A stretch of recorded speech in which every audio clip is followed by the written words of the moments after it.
Am I audible?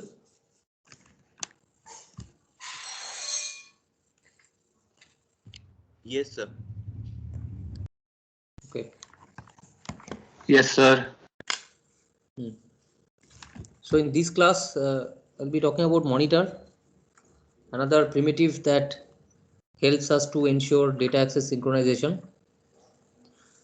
And in the last few classes, we are mainly focusing on the different approaches which can be useful in ensuring data access synchronization, or in other words, race condition when multiple processes try to share some particular resource, and they probably will read and write or update on that particular resource.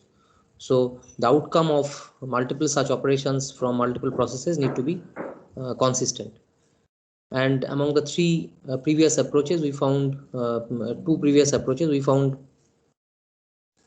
the algorithmic approach, which do not need any kind of system support, but ensuring or designing a solution using purely algorithmic approach may be non-trivial and challenging. And next we found semaphores, which is a feature provided by the operating system. And semaphore is a construct or is a primitive which composes of the count variable, which or is a non-integer variable, maybe which actually signifies the resource count. So the value of the variable at some point of time, if it is non-zero, it signifies how many units of resource is currently available for the processes, for access to the processes. If its value is 0, means no resource unit is available, and it cannot take negative values because that does not make any sense.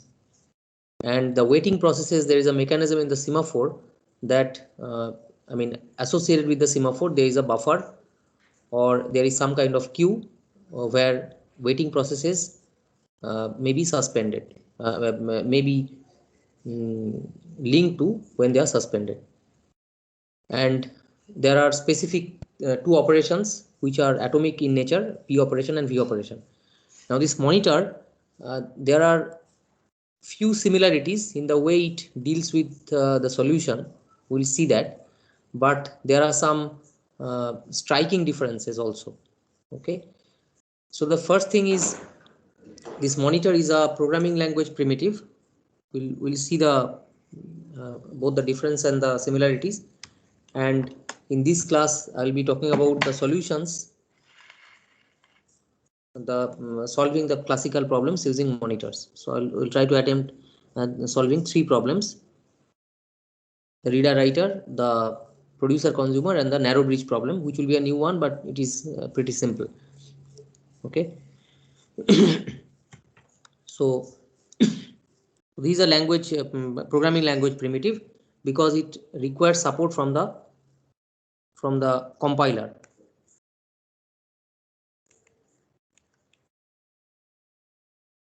So unlike the operating system, which semaphore, which requires operating system support, this monitor requires support from the compiler. And it was first proposed by Hansen and Hoare in 1974, and it was first implemented in concurrent Pascal. Those days Pascal was a popular language. Sorry. And these days it is available in Java and Python and C#, and many of the leading programming languages as a part of it. So the the similarity between these languages are, these are object-oriented languages, but although it is natural that or it is easy to implement a monitor using if you have got an object-oriented compiler, but you can think of implementing it in a C compiler also. It's a non-object-oriented compiler also. So in some sense it is a kind of class. So when we talk about monitor, we'll see that it is the way it is written, it has got a lot of similarity the way we write or define classes in a programming language. Okay, So classes, they do have some procedures. They will have some initialization method, that is a constructor, and it will have some local data or I mean these are the so it's a methods, the data as well as the constructor. But the important point is, একটু আস্তে, আমি class নিচ্ছি, এখন কথা বলা যাবে না। So the distinct characteristic of monitor is, as you can see, say in a normal class, see if you have got a class X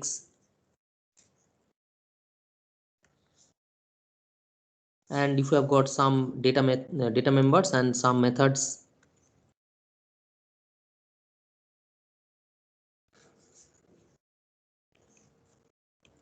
like this, and if you have got a particular, say, object A, which is a shared object, and if you have got processes pi, pj, pk like this,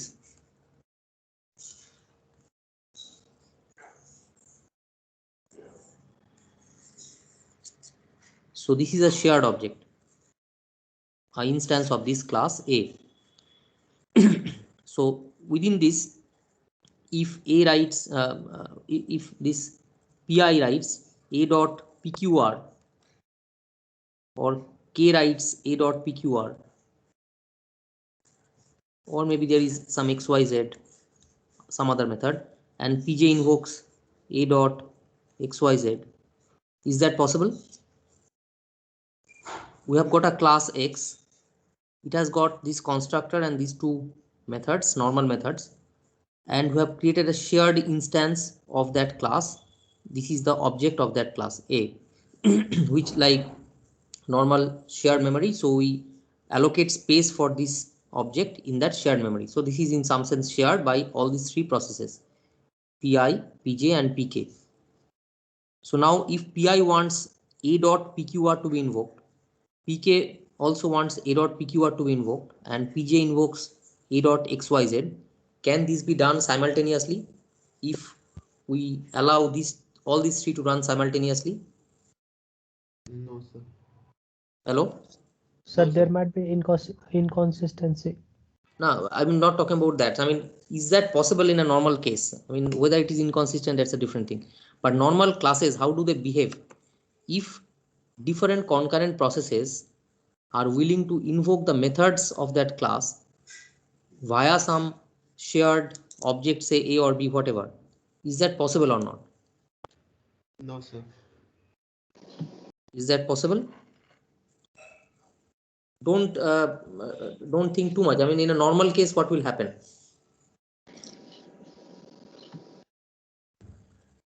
In a normal scenario, what is going to happen? Can these three be executed simultaneously? No, sir. Why? What is the problem? Why it is not possible?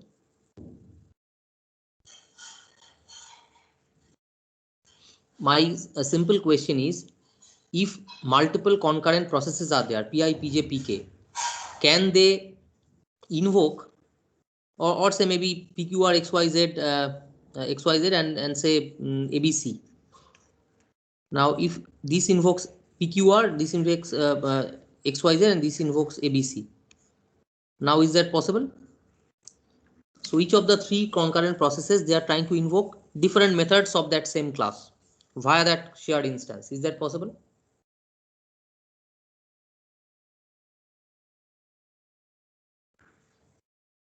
Hello?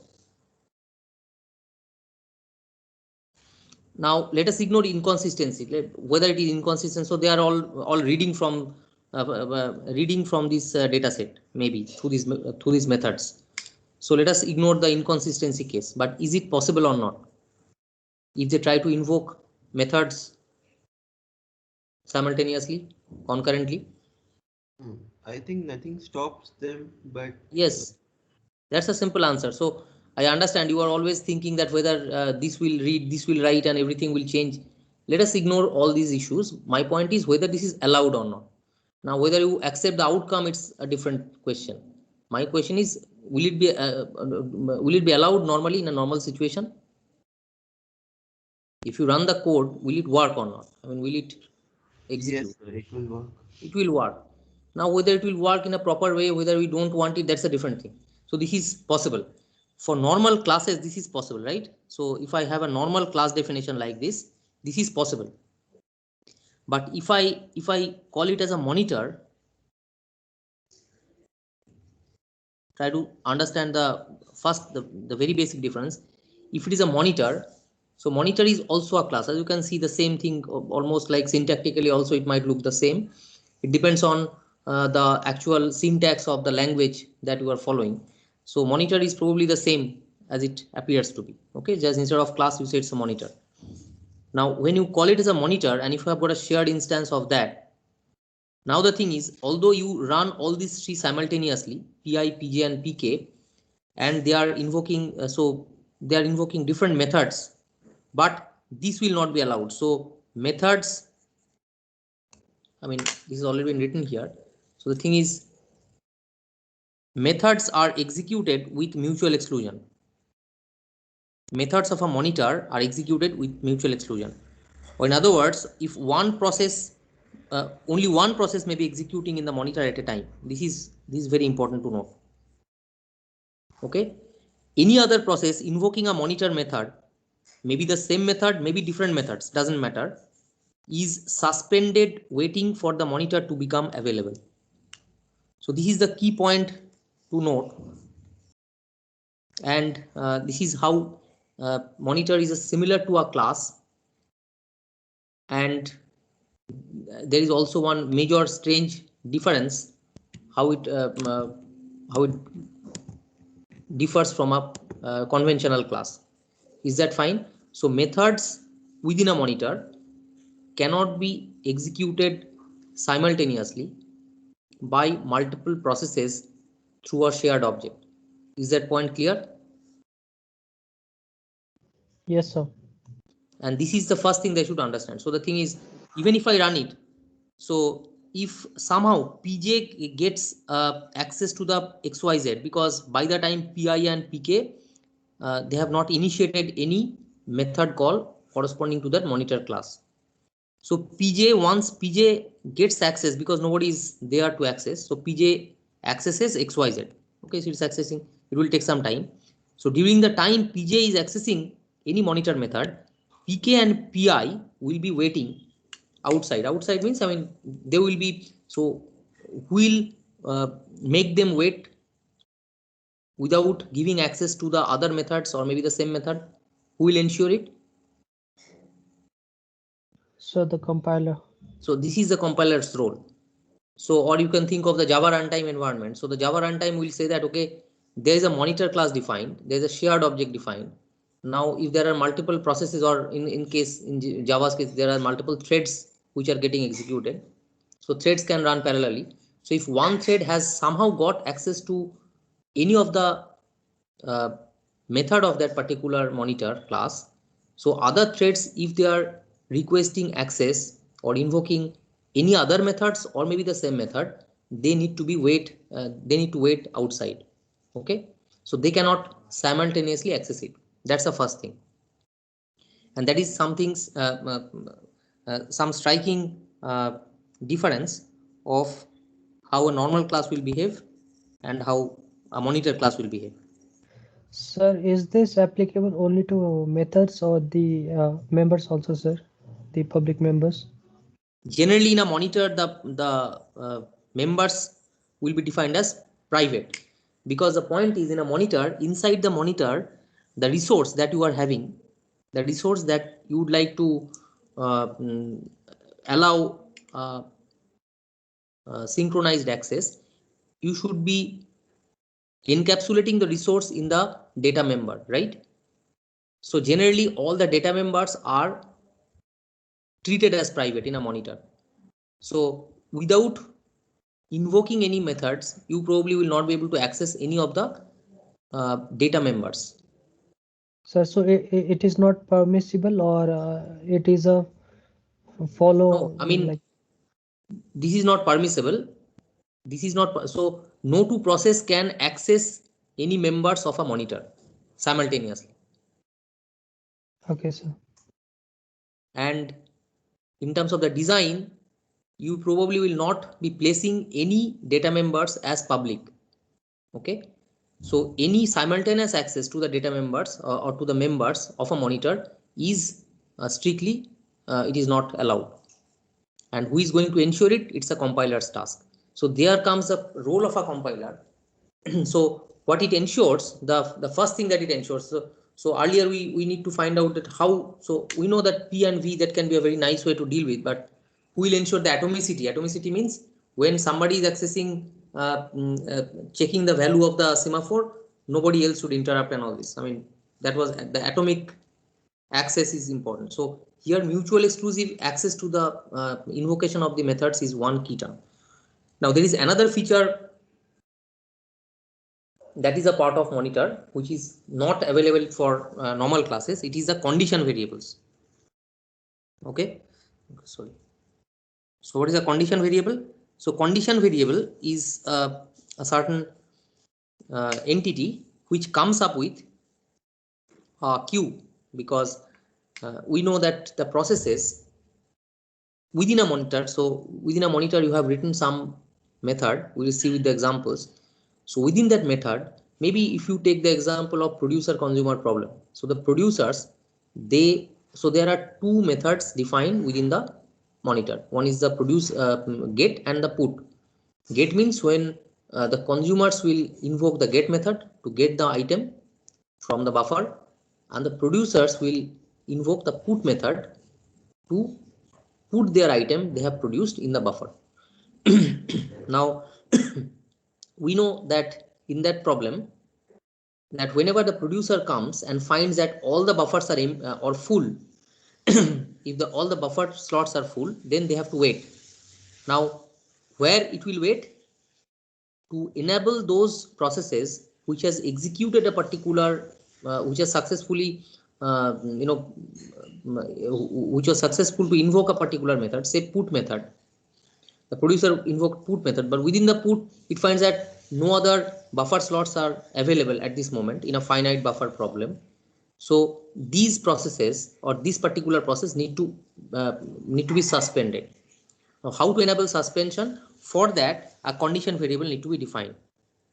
So in that problem, so as you can see, there is some kind of similarity, but not exactly. Will gradually it will reveal to you that what exactly will be the difference.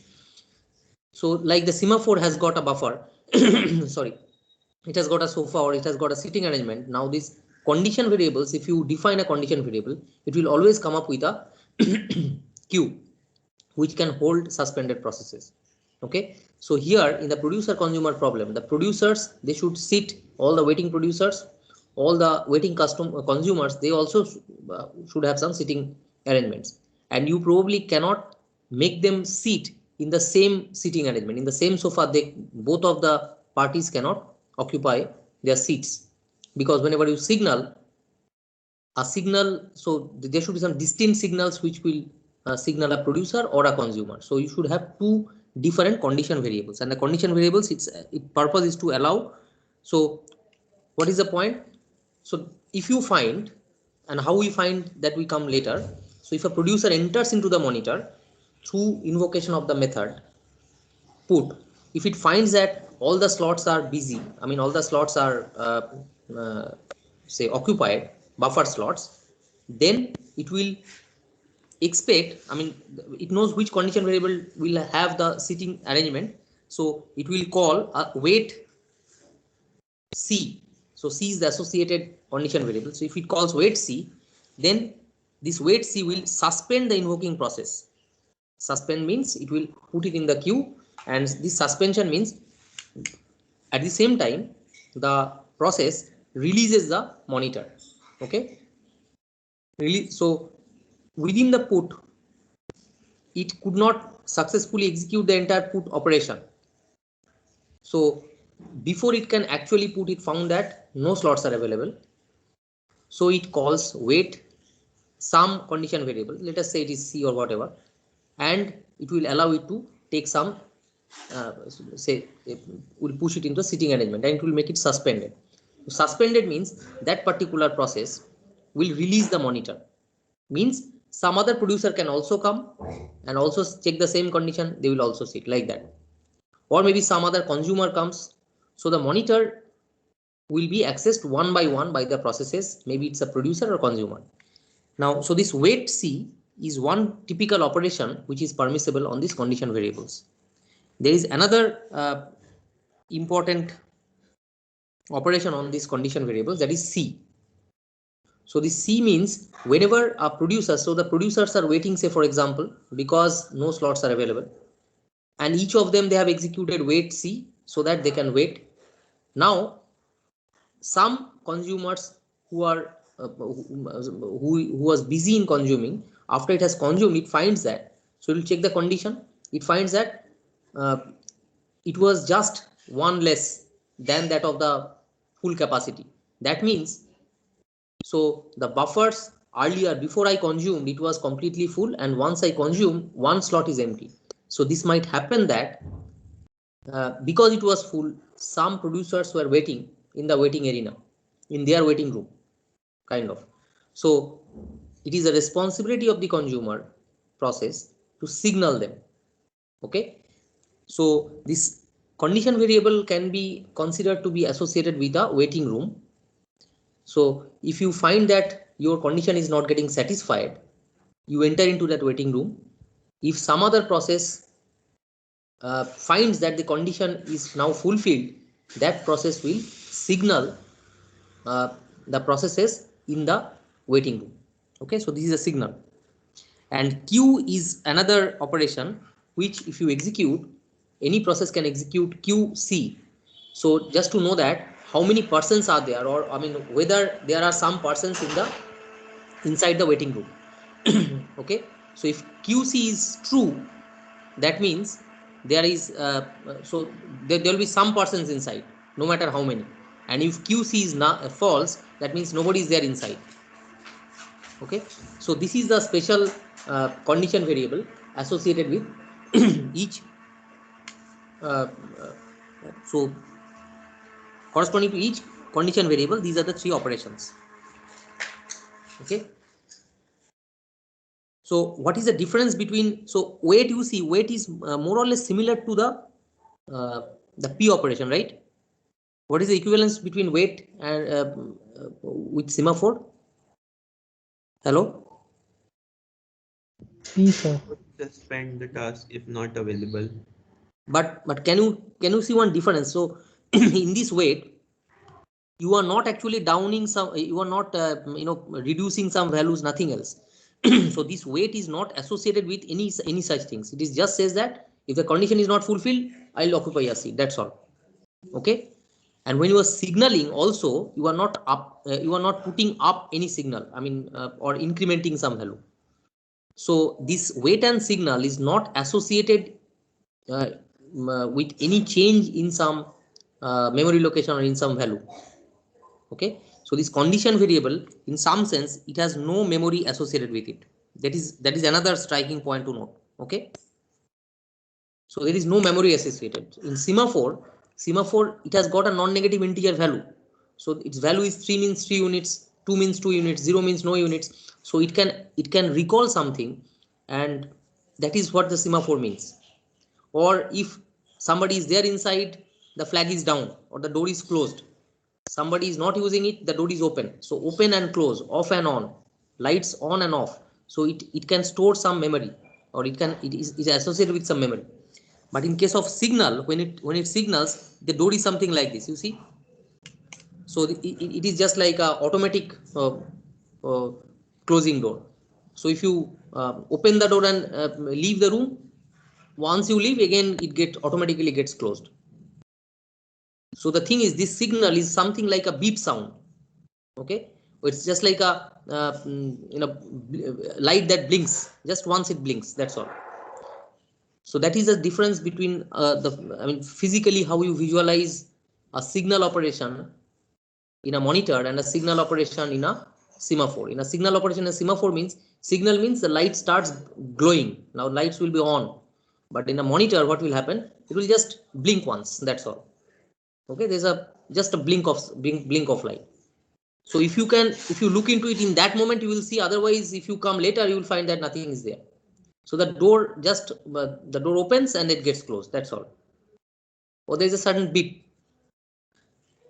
Got the point? So it is not that the light is glowing, the door remains open, or the buzzer keeps ringing like that. So this is the difference. So this is no memory associated.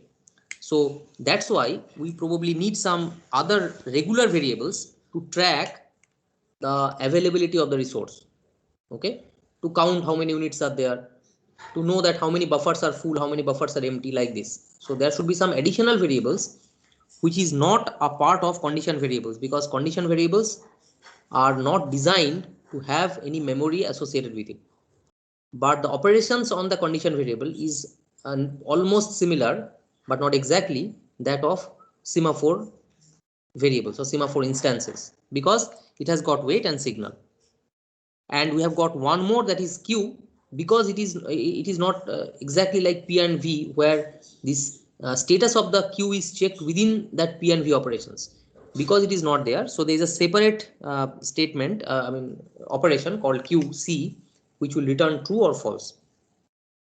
So noting this much, we can proceed to the solution of producer consumer as the first problem. So till this is, are there any questions? So there will be probably some doubts, but once we solve one problem, you will find that you can probably associate the differences between monitors and semaphores. You can relate it probably. Till this point, do you have any questions?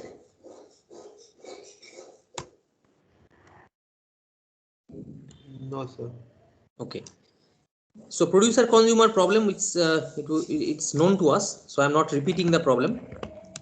And what it says, that there will be some finite buffer, producers are producing and they are trying to find some free slot. If they find some free slot, they will be placing the item that they produced. The consumers, they come, and if there are some full slots or occupied slots, they will consume from that. Otherwise, if all the slots are empty, they will wait. Okay, so in semaphore, we dealt with the problem using two binary semaphores and two general semaphores. And there is some in and out and all these details. So here, let us write the problem and think of the design something like this. So this is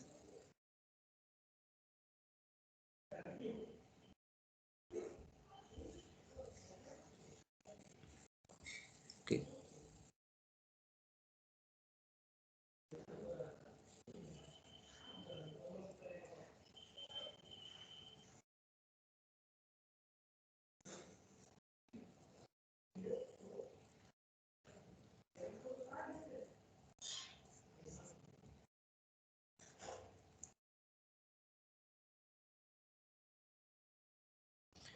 So this is a monitor space, right? This is a monitor, although this is a pure software construct, but let us try to visualize it, how it appears physically, so that we can relate. And this is, say, an entry to the monitor. So once you enter, it is something like, once you enter here, once some process using the while invoking the methods of the monitor, which is basically a class, if it somehow is able to access that particular invoke that method, so it is inside the monitor. Once it is inside the monitor, this door gets closed. So door is anyway gets remains closed. So it's just like a automatic auto closing door. So it gets closed. Now once somebody is inside in this area, so nobody else can get into. So it gets automatically locked until unless that person, or that person either enters in the waiting area here, or that person exits. Okay, so if somebody is there inside here, because there will be the variables and all these, the condition variables, there will be switches for that. So if somebody is doing something here, and once that person is once that process is invoking some method, so method means he has got some logic. So he will be inside, he will be executing some, following that logic what he has got in mind. And while he is doing so, no other process will be able to enter through this or through this or through this. So this will be sealed. This door you cannot open it. It will automatically get closed. But once that person either finding the condition, he decides to I have to wait in the waiting room here or here. Once he enters in the waiting room, I mean through this by opening or closing this door, which is again a auto closing mechanism. So then this becomes free. Now this lock is released. Now again some other person can come with some different logic and execute something here. If he finds that everything is fine, he will go on in the buffer area. Say for example, this is the buffer area, circular buffer. N number of slots. So he will do the whatever he wants, and then when he finishes, he leaves through this. I mean, with some modifications required, he will leave. Once he leaves, now again some other person can enter. But while he was here, all these doors are locked. So got some basic idea of how it is working. So this is the monitor. Say monitor for producer consumer. Sir, both producer and consumer use the same door to enter. Yes, there is no problem because we have already mentioned that inside the monitor you cannot have two processes simultaneously executing or accessing that data members. Got? So the point is no two producers can also be there simultaneously, no two consumers, neither a producer consumer together. Okay, so one monitor area, I mean physically you can think one monitor area is sufficient enough to deal with it, with the problem. Because whenever the producer enters with the producer logic. He knows what he need to do. When the consumer enters, he enters with his own logic. But whenever you are executing your logic, the modification of the different variables that you have to maintain here might clash. So that's why the entry, that is by the nature of the monitor, it is restricted one by one. It is mutual exclusive access. Got the point? Yes, sir. So if you try to draw the analogy, so you don't actually require two different semaphores for these two. So it's a monitor is basically it's an abstract construct which includes, because here the producers have to wait probably in the producer area waiting area, the consumers will have to wait in the consumer waiting area. So this monitor is something which embeds everything together. So it's not that you have to write a monitor for producer, monitor for consumer. You are writing a solution for this problem which will have accommodation for waiting producers, which will have accommodation for waiting consumers. How? Via the condition variables. So we know that we have to have seating arrangements for two group of processes, right? So we can think of having two condition variables. So this area, this waiting area is for maybe producers.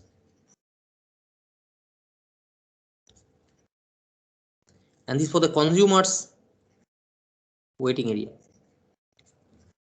Okay. So the condition, so there is so how many condition variables you require? In the monitor, how many condition variables you need to define? One. One. So if there is one condition variable, there will be one waiting area. Will that be enough in this case? Can you force both the producers and consumers, waiting producer and waiting consumer, to be inside in the same that same room? No. So we need two. So we need two. Okay, so monitor is a kind of area where you basically accommodate all of them. Okay, so we have got two condition variables. One will be dealing with the waiting producers, one will be dealing with the waiting consumers.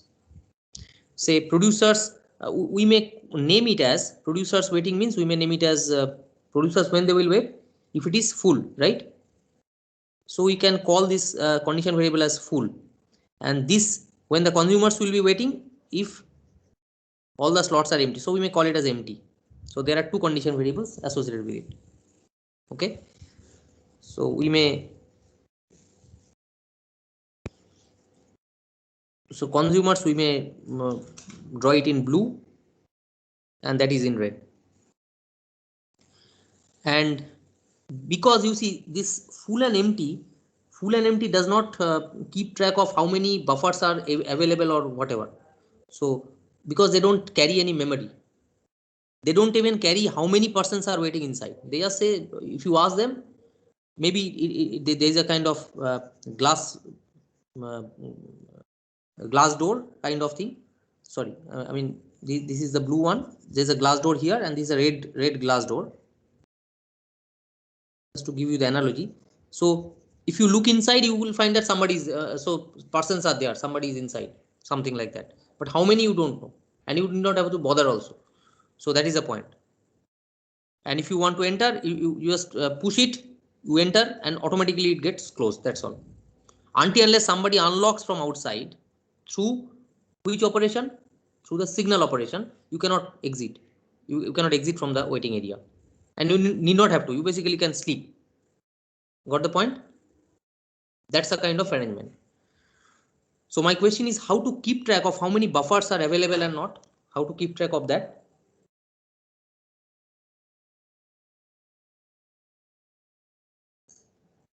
Variable, shared So we variable. can think of a variable current size, right? So current size is one variable. Okay, there is a board kind of which keeps track, or there is some kind of display unit. So it keeps track of the current size. Current size means current available size of the buffer. I mean current occupied slots. So the current size is initially 0. So every time you put something, the current size will be incremented. And how you know that whether this current size, I mean from the current size, can you know how many free slots are there?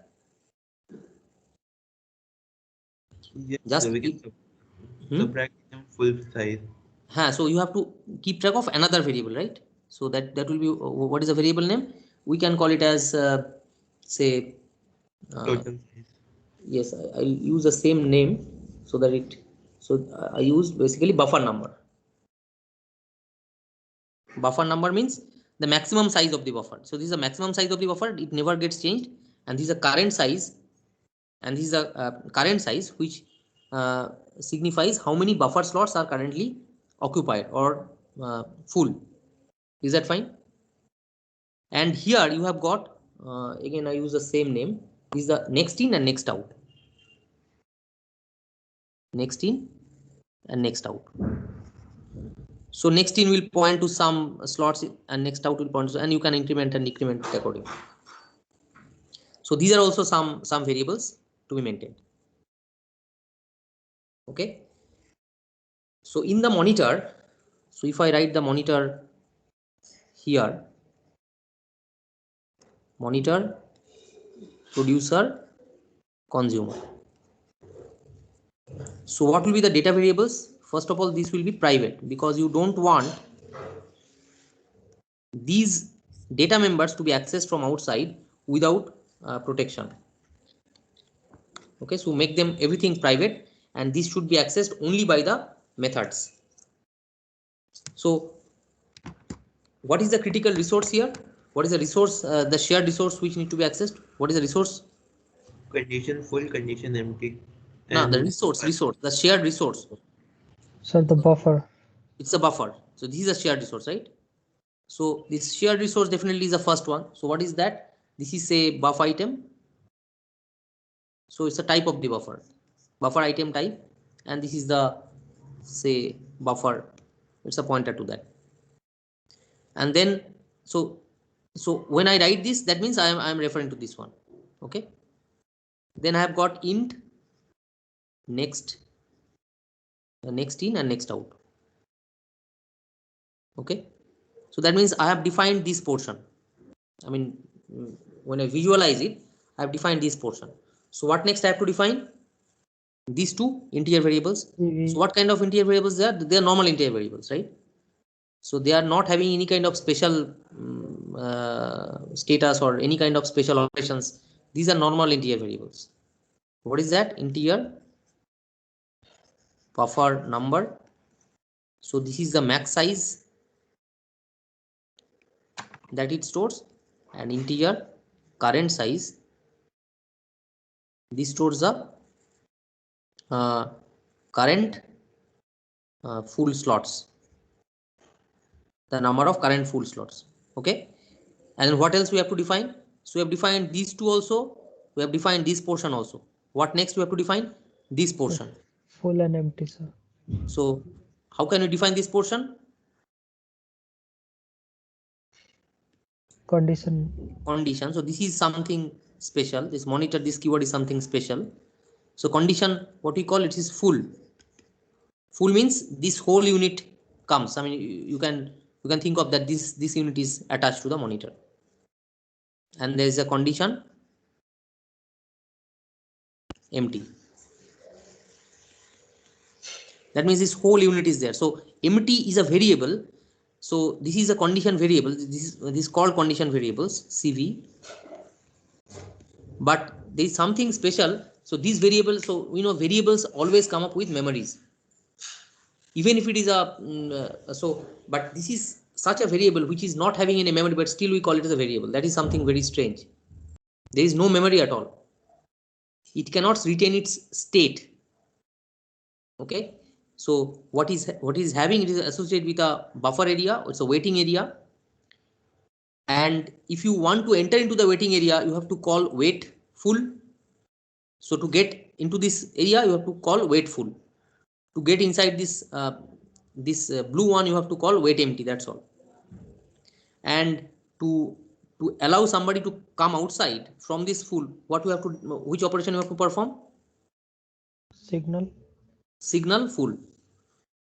To bring somebody outside, because once you are inside, it is the arrangement is such a nice arrangement. You will start sleeping. You will be suspended completely. Okay, so if you want to alert somebody from inside this waiting area, you have to call signal empty. And but before that, I mean, you say that why should I waste my energy if nobody is inside there? So if you want, you can check. So how to check whether there is somebody inside? What is the operation for that? What is Q? This Q, one, sir. this Q. What do you do? I mean, before you alert somebody or before you invoke signal empty, you can check if you think that there is no other way possible to know who is inside or not, if somebody is inside or not. So you can write Q empty. So if Q empty is true, then you write signal empty. Otherwise you do nothing, because if nobody is there, you means it depends on what the logic is, but it's something like that. So got the idea? So these are the data members. Now we have to write the member methods.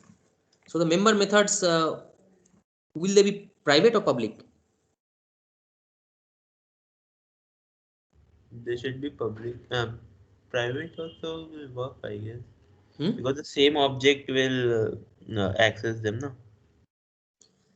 See, get into the basics. So if even if the object is the object a part of this inside the monitor, the object is defined locally in some other function, something outside. So even through the object, can you invoke some method which is No, defined private? no, sir. So if I make everything private, the methods, so there's no point of writing the monitor, because you cannot access any of the methods, even the constructor also. Yes, So sir. these methods, this get put, in this case we deal with we define two methods, so they must be public, right? And also the initialization, because you have to initialize. So which variables need to be initialized here? Which Um, variables among these? um, next out also, buffer number also, and current size also. And also Buffer you have, we have to get and dynamic. buffer, you have just made the area, but you have not actually placed the buffer, so you have to dynamically allocate the space. But Allocate. do we need to do anything with the full and empty condition No. variables? If they don't have any memory, how do we Yes, initialize them? that's the point. So there is no memory associated. So initialization means you are putting some values. So there is no point, or there is no provision to put values. So basically, when in the constructor and all the other methods which will be made public, the first thing that we write is the constructor. And this constructor, maybe we pass here the size of the buffer. So what you do here is buff item. So buff is new buff item, size is S. So I dynamically allocate S number of buffer units using dynamic allocation and assign that the base address to buff. And then what will be the next in, next out? 0, sir. So both will be 0. What will be current size? 0. 0, full size is S. And then buff number will be S. That's all. So this is the constructor part. So next we would like to write the put method. So this is also public.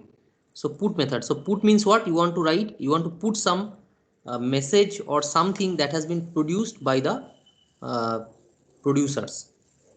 So what will be the type of that? So this is say M. What is the type of M? It is buff item Buff type. item. So buff item M, and it returns void.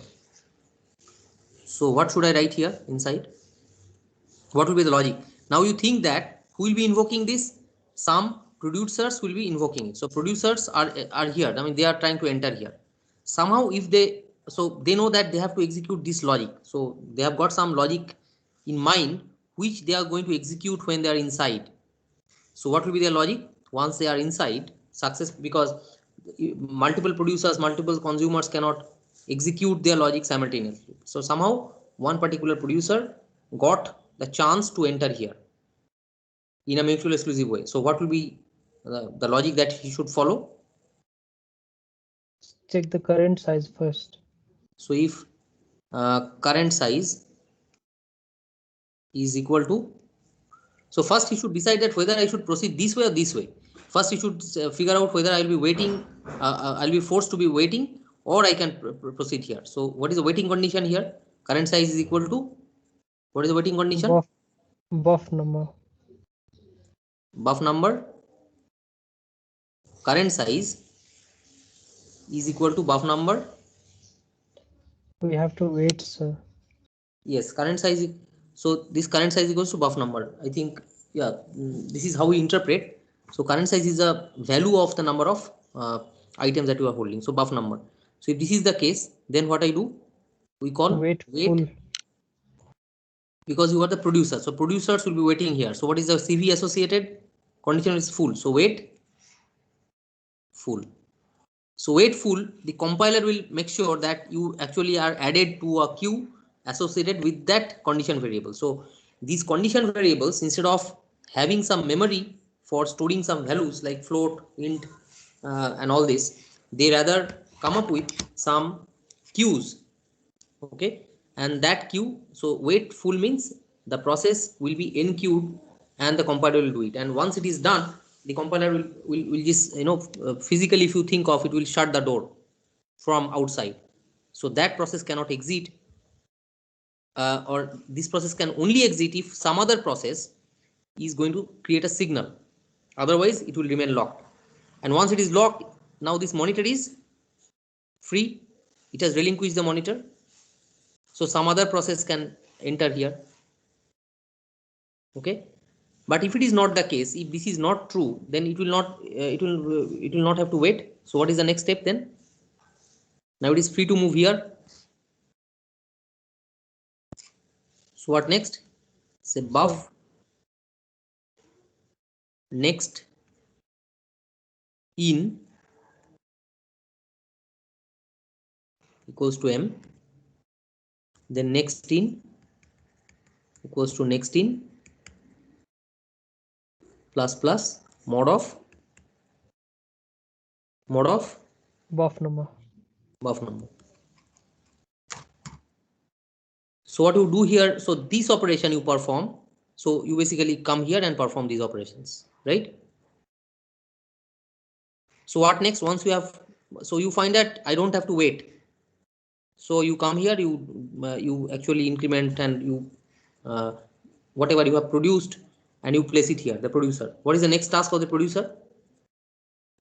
Before he leaves, what he should do? Signal the queue. But this is conditional, right? So it will Yes. see that if, but before he signals that what you should do, you should update the current size, right? You should update the current size because he has produced some item. So after incrementing, if the current size is equal to,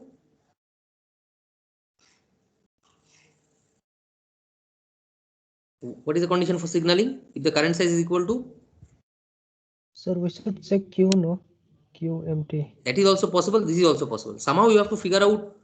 There are multiple ways to figure out whether there is somebody inside here, because you will be signaling the blue area, right? Blue waiting area.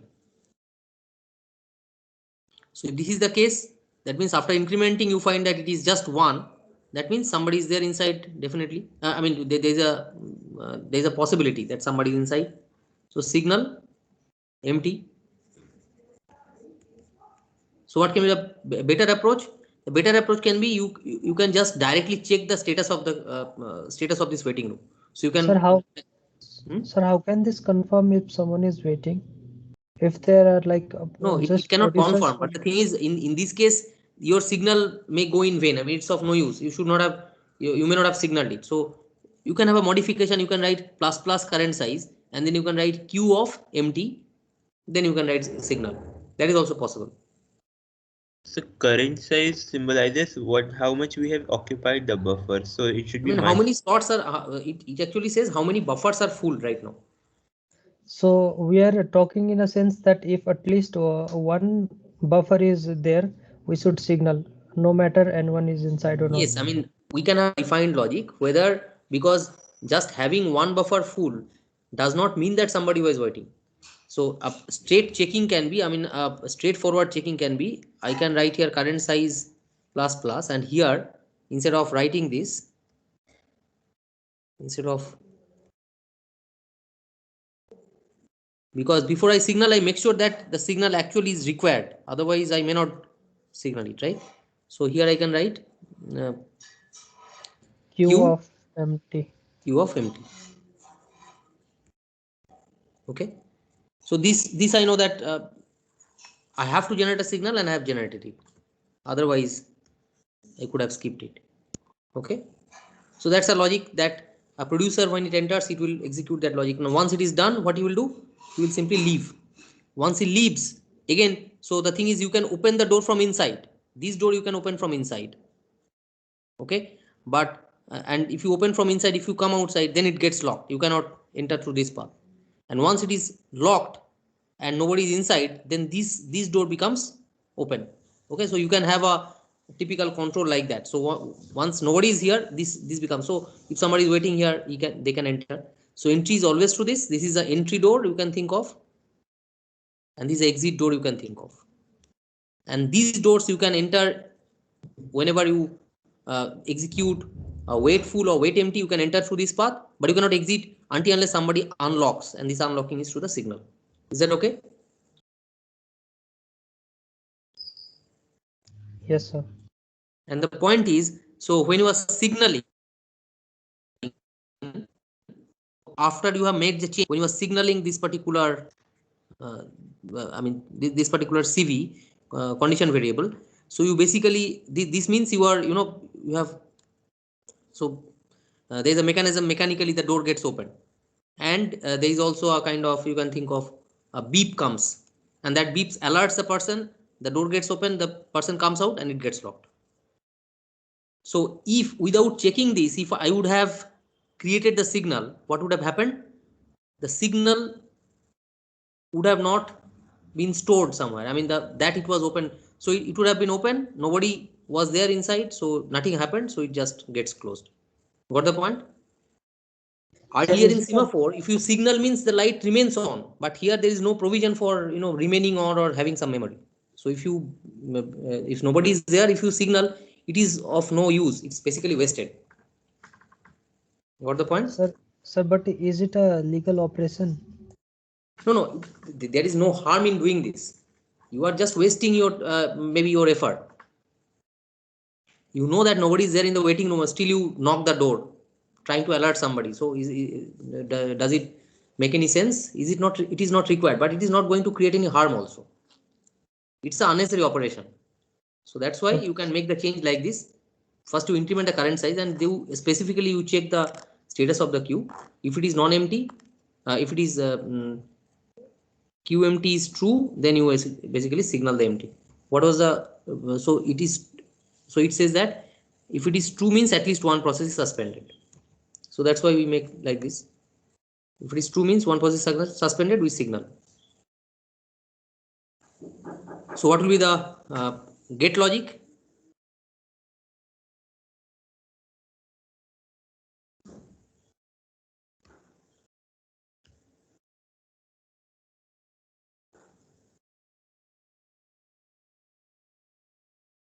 What will be the get?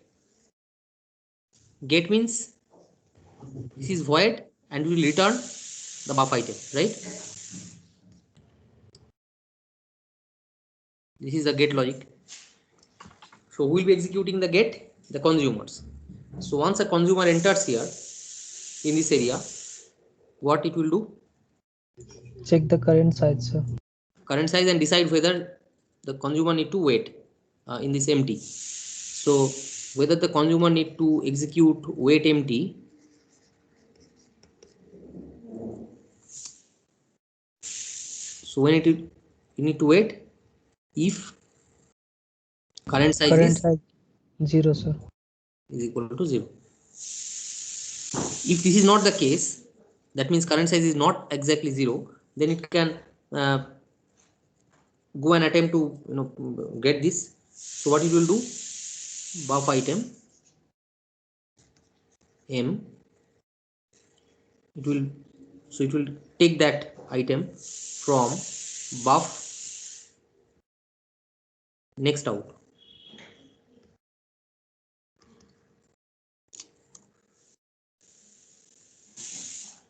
And then next it will update next out is next out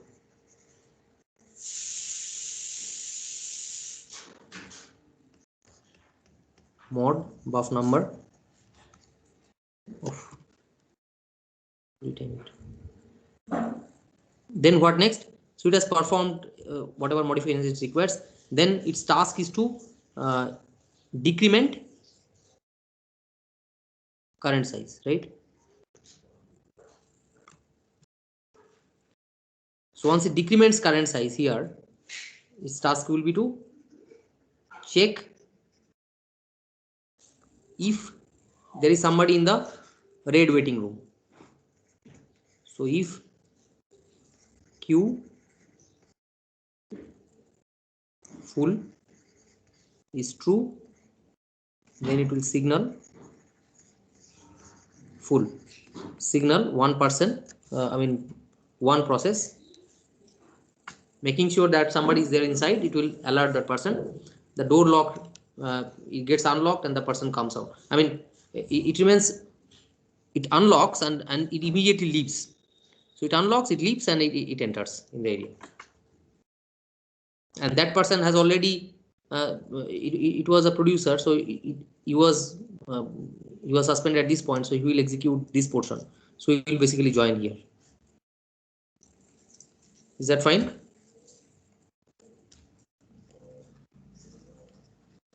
So in the producer logic, so what to basically do here is, okay, so it is the producer consumer monitor, so we call it as BB. So BB is the, so it's a shared,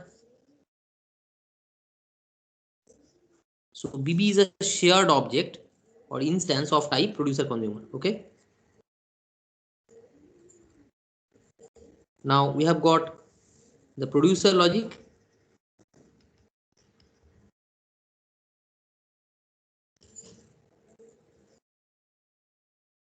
So what it will do? The producer while one,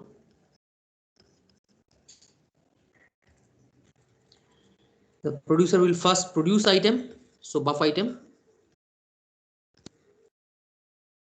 maybe it is X. So produce item, it calls some procedure which actually produces messages or files, whatever, of type buff item. Then it will invoke which method? The producer. It will invoke the put method via this object BB. So it will call BB dot put, and will pass on the value of x. Is that fine? And it may keep on doing this multiple times. So this is the producer logic. So every producer will execute that. What is the consumer logic?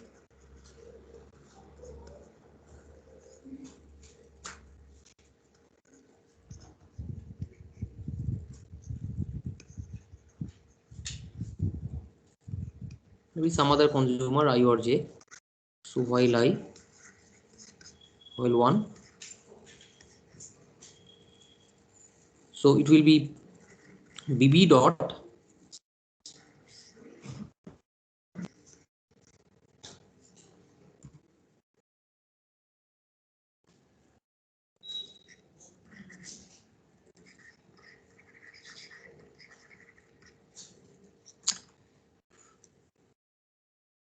then consume item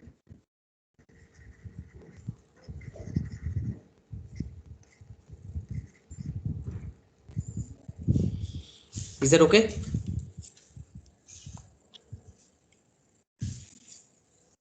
Sir, are we going to use two different processes for producer and consumer? Yes, producer is a different process. So earlier also we did that. Producer is a different process and consumer is a different process. Like producer follows a different logic, consumer follows a different logic. So this producer follows this logic, and in this logic it will invoke some methods of the monitor. So monitor is to ensure secured access to this area, right? So to this particular resource which is pointed by buff. So monitor encloses the entire abstraction of secured access, right? And it just provides you with two methods, put and get. One method for the producers, one method for the consumers. And if you declare a shared instance of that monitor, so basically that means you are having an area where consistent access or synchronized access to that shared area or to that shared buffer is possible via multiple producers and consumers simultaneously.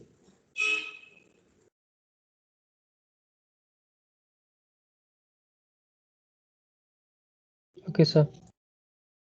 Is that okay? So here the point is you are not earlier what we did in the producer code itself, we included everything, all the details, logic of synchronized access. But here, and maybe the consumer's logic also we did that.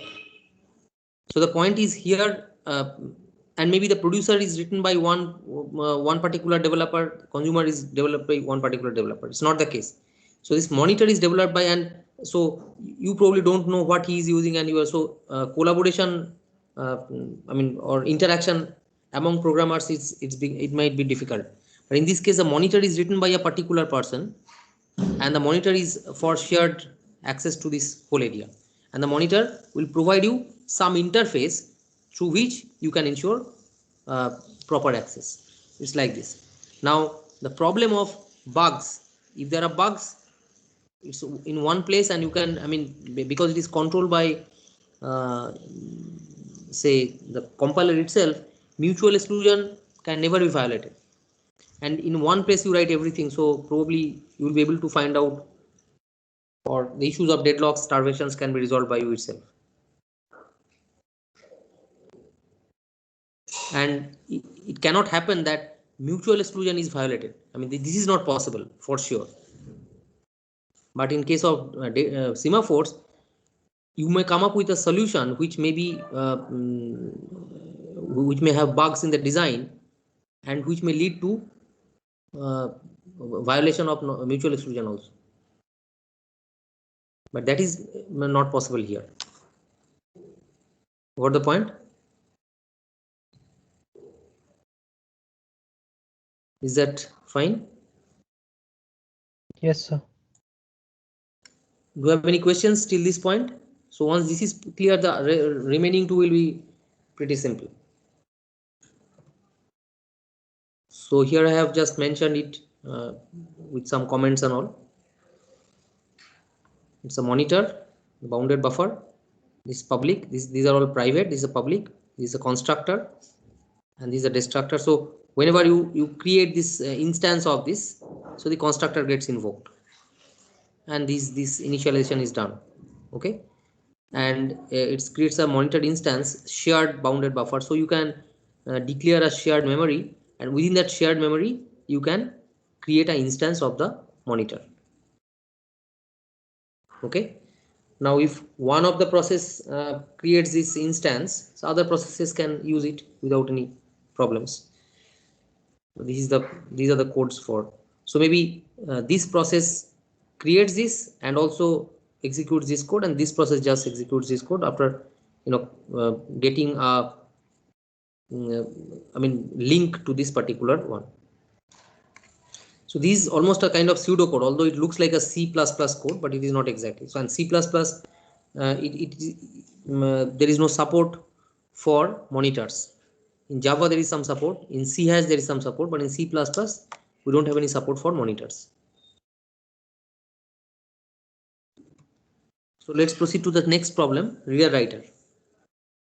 So reader writer problem is also simple enough. We know the problem statement. Here in this case, say for example, we have got a reader pool, we have got a writer pool, and we know the basic rules that at a time one writing can take place, and at a time multiple readings can take place simultaneously. So again here the same case, the entire area, the monitor area, which actually monitors the access to the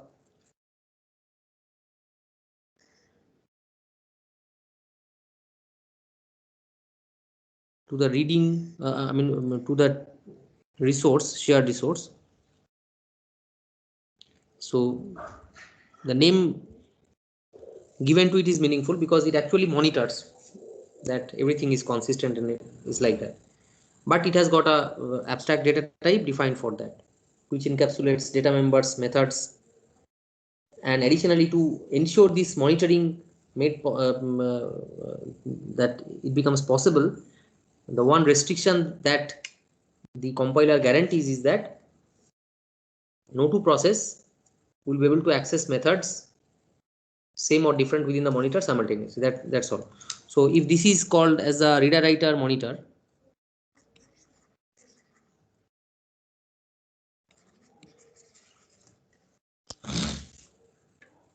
reader writer monitor, then this will have so this is the maybe the entry, and this is the exit gates with auto locking mechanism, auto closing mechanism. So how many waiting rooms do you expect here inside?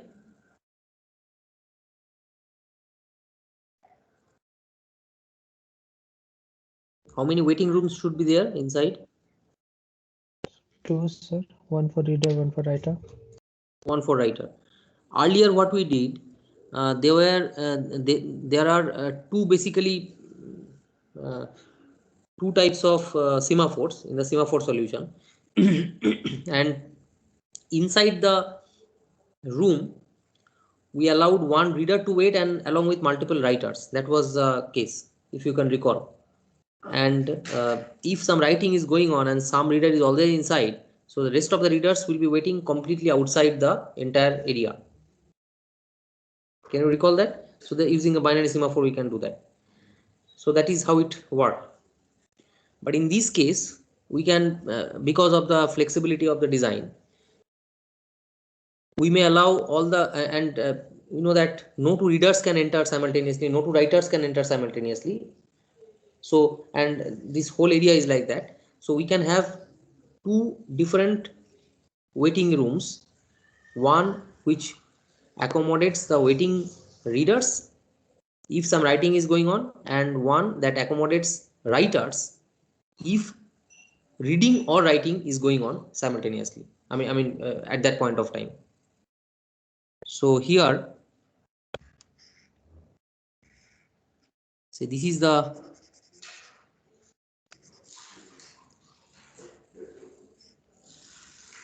writer waiting area,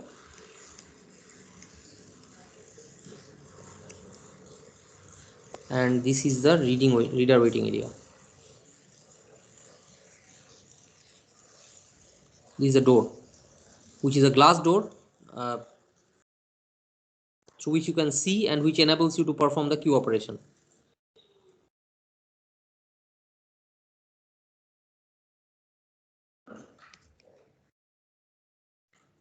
Okay, so there are some sitting arrangements here, likewise here also.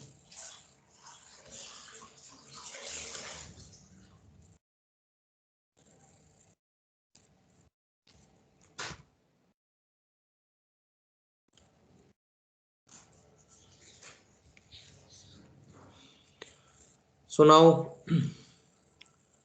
how many other, so these two will be realized by two condition variables. We may call one of them as read variable, and this is the write. This is read and this is write.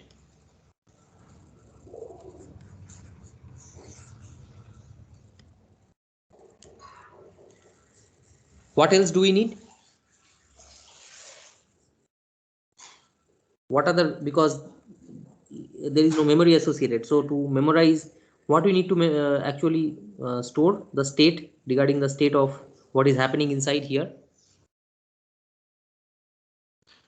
It's a variable which tells whether writing is going on or reading is going on. Okay, so we can call it, we can do it using one boolean variable that is called busy. So busy actually means busy in writing. We can be more explicit: busy writing, busy write. Okay, so busy is one boolean variable. If it is 1 means it is some uh, writing is going on. If it is 0, does it, so how to differentiate between nobody is there inside, one writing is going on, and multiple reading is going on? So one busy, a boolean variable busy cannot hold all the three states, right? How to do it? There can be three possible states: multiple readers are inside reading, one writer is inside, and nobody is there inside. Sir, how is multiple reading possible if we do not allow two processes to be inside at the same time? No, so for that, in that case, so before you read, so the thing is, let me write this. So the way we design, it will be like this: reader. So what they will do,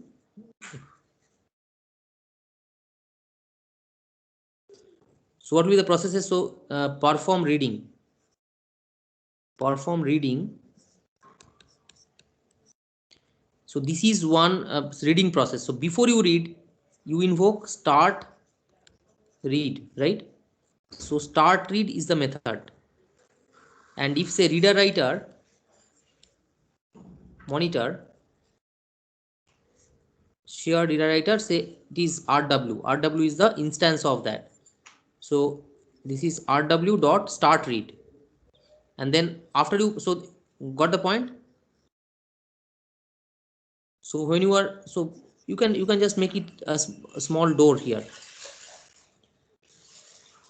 So when you are reading here, so this the door becomes closed, so somebody else can join, and other readers and writers, they can come and decide what to do. So unlike this one, where there is no door which will separate this, so this is a part of it. Okay, here we can associate this. So this area of reading writing, this is again having a door. So the monitor is actually this much area, but when you are inside here, the door may be closed, and others, you can allow others to enter also. Are you getting my point? So this read write dot start read, and here you write read write dot end read. So when a reader enters through this path, what logic he is having in mind?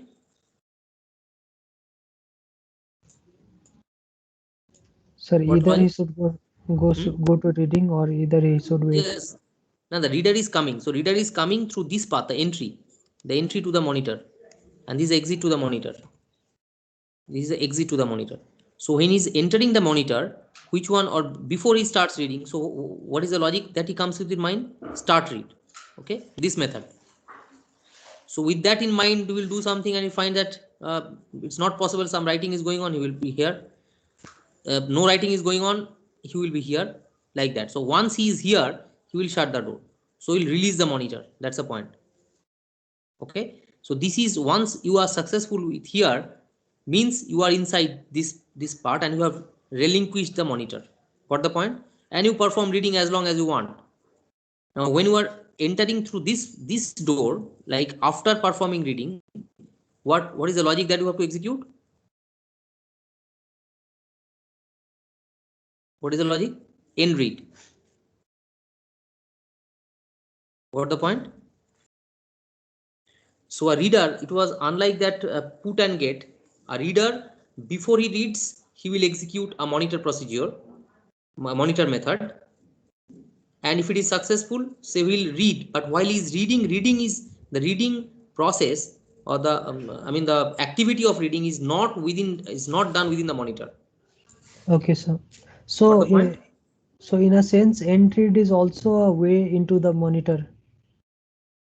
Entry. Sir, end read is also a way into the monitor, because we again need this semaphore like Yes, access. yes, yes, that is what I mean. Because these two are different methods. So whenever you want to execute some method, you have to enter into the monitor, and only then you can execute that method. Because that method means you will be changing some Yes. of the variables or condition variables. You have to check and all this. You have to do some operations. So that is the operation in the within the monitor. But you should come with a different logic. So that's why what I mean, when you enter through this path, you are ready to execute start read logic, right? And when a reader, after reading, it enters to this path inside the monitor, it will execute the end read logic. Okay. Yes, sir. Others is other students, is that okay? Fine.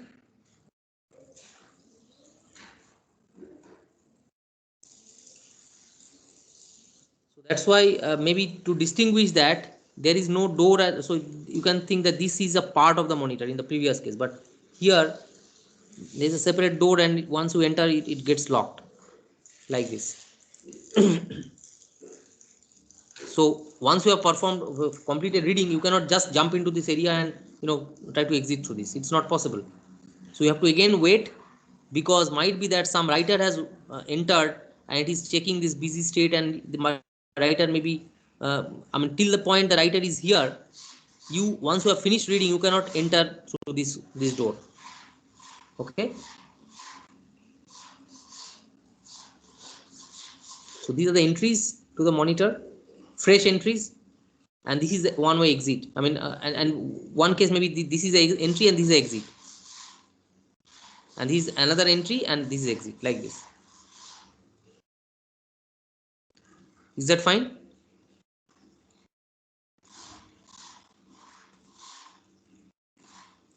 Any questions?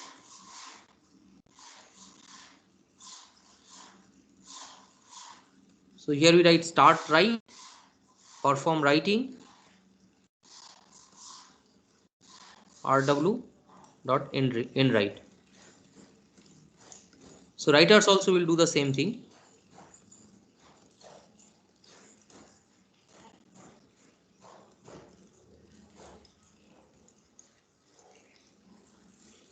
So writers also, when they enter, they will execute start write. If they successfully completes it, then they will enter for perform writing here. And once they perform writing, they should wait. That particular writer should wait till the monitor is relinquished by all others, who are inside, somebody who is inside, and then we will execute rw.endWrite and enter and complete writing. And while it completes writing, its task may be to signal a reader who is waiting, or some writer who is waiting, following some logic. When the reader is ending the reading, its task will be to see that whether there are some more readers or not, and accordingly it will signal maybe the writer who is waiting. Is that fine? So how many methods will be there in the monitor class? 4, sir. Or including the constructor there will be 5.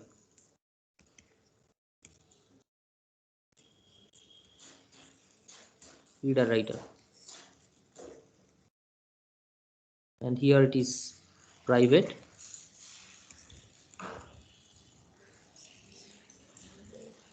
So now the question is, so one is the boolean busy, right? So busy, what is the purpose of it?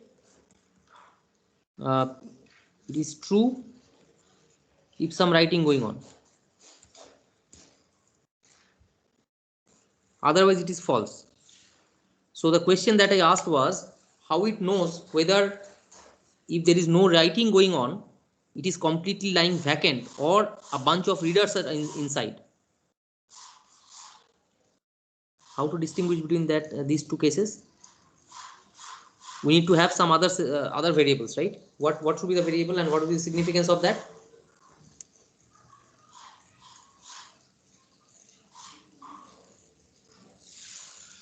Hello? Sir, it should signify if multiple reading is going on or writing is going on, sir. So how can we keep track of both the states using another single variable? We can simply keep track of NR, right? The number of readers.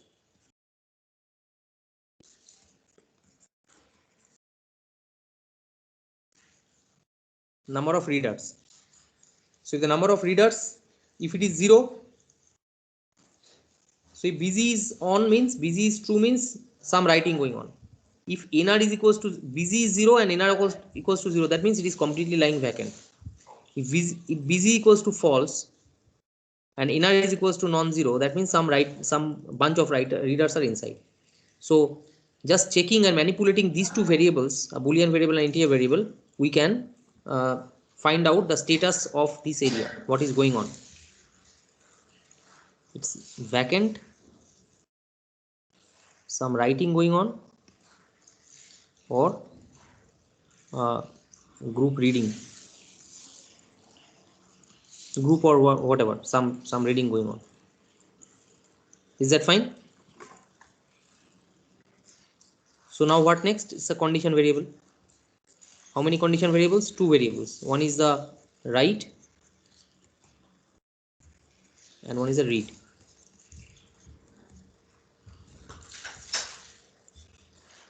Then public, the constructor, reader, writer,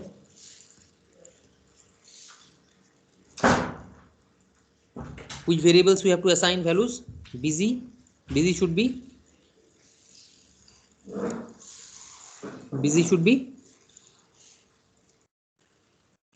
what will be initial values? So false.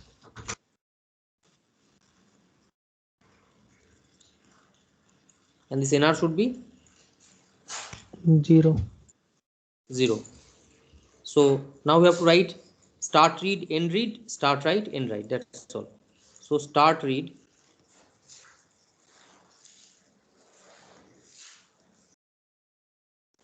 what is the start read now? That means our reader is entering through this path.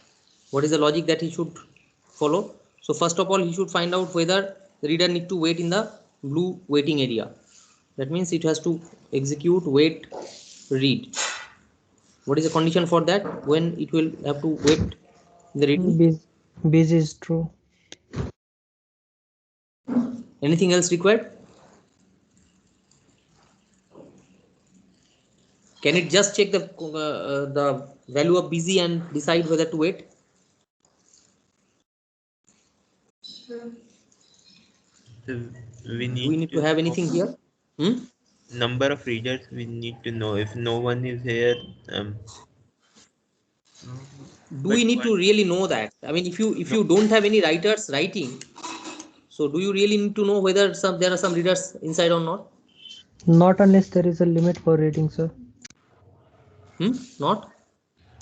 Unless we have a limit for readers, number of readers. No, there is no limit, as I mentioned. So yeah, that is something hypothetical, but let us assume that this area, it has got plenty of space to accommodate readers. So this checking this busy is good enough. Okay. So checking this busy is good enough.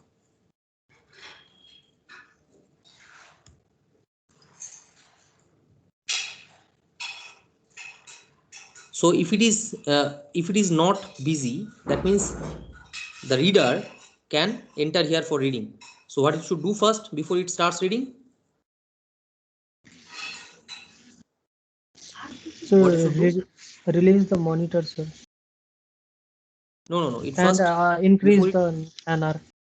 increase NR plus. Then what it does?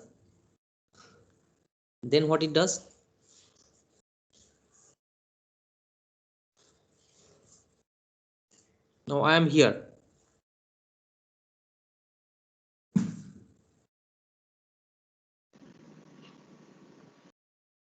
After it has started reading, Sir, it should signal. what it does now?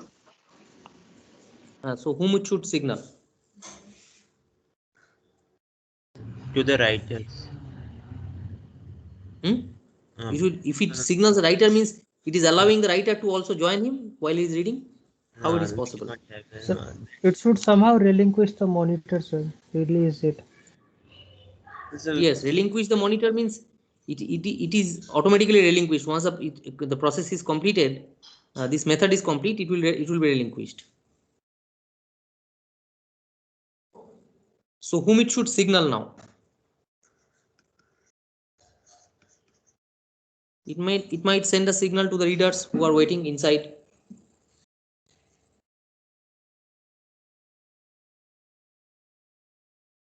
Hello?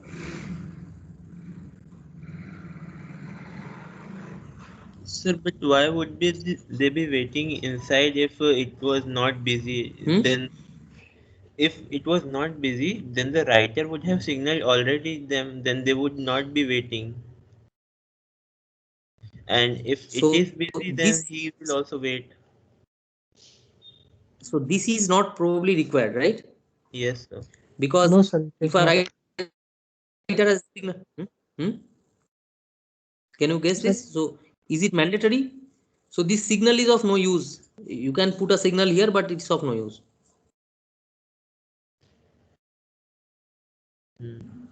So So, think of the case when the second reader is entering. Second reader.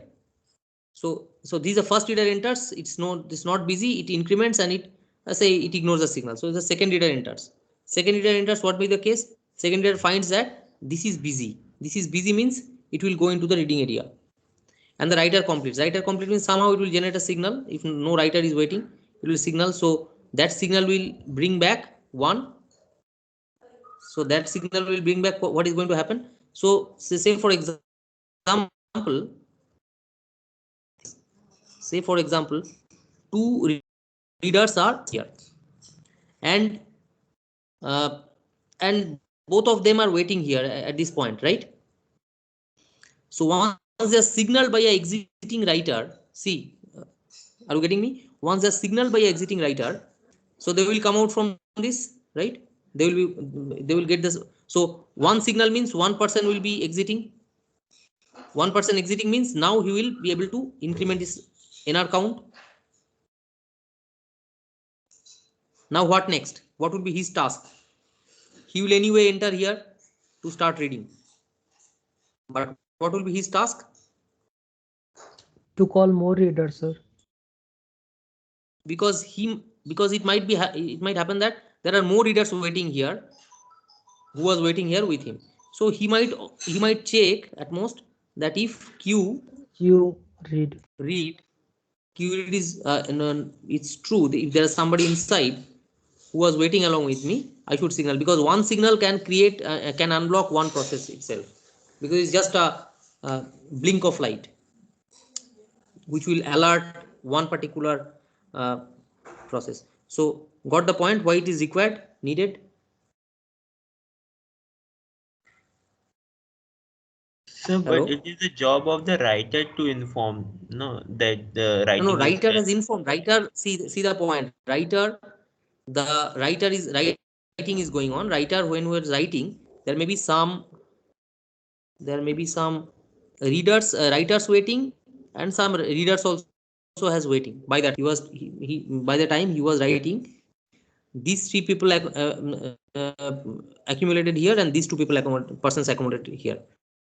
So when the writer completes writing, what is going to happen? The writer will signal now there is a kind of priority. So whom you give the priority? Are you giving the priority to the writers or priority to the readers? That we have to decide. So that we can decide while we write the end write code, right? End write method. So in that case, if I decide to awaken one particular reader, so I put a signal. So that signal will bring one particular person outside, reader, and that reader will execute this nr plus plus. So who will be alerting these persons inside? Who will be doing that? So the reader The writer itself. presses the signal. So the reader who is inside will. So the reader who came out, before he enters the reading zone, he should alert again one more reader. So each reader comes, increments it before they enters in the reading zone, they will signal one by one the readers. So that because they know that they can all simultaneously read, so they will pull all. So one reader will pull the other one will pull the other one, like this. They will accumulate here. Are you getting the point? The need for Yes. this signal read. But if you're the first reader, it may not be the case. If you are the only reader, if it may not be the case. But if there are multiple readers who has been accumulated in the blue area, then one signal from the right, from the end write process, from the end write method, will bring one person out, one reader outside, and the rest will be remaining inside.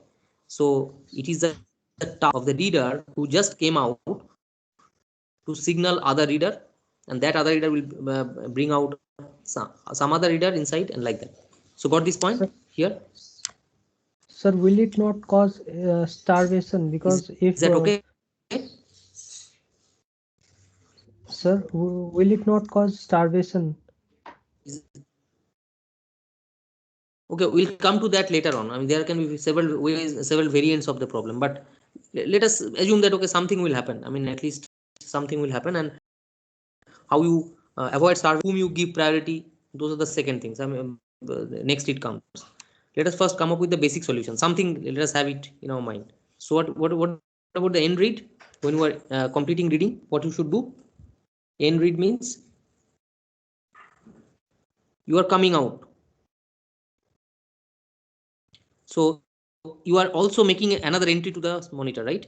So as you are entering here, you are entering through this path. So if you successfully enter here, what is the first task that you should do?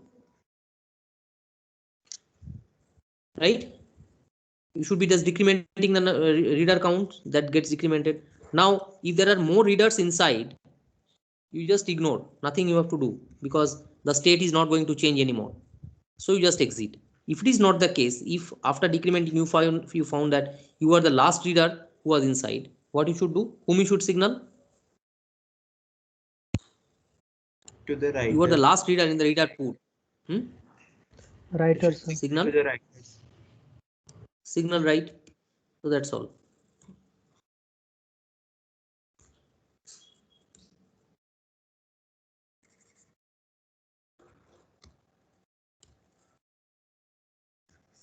So that much is the code.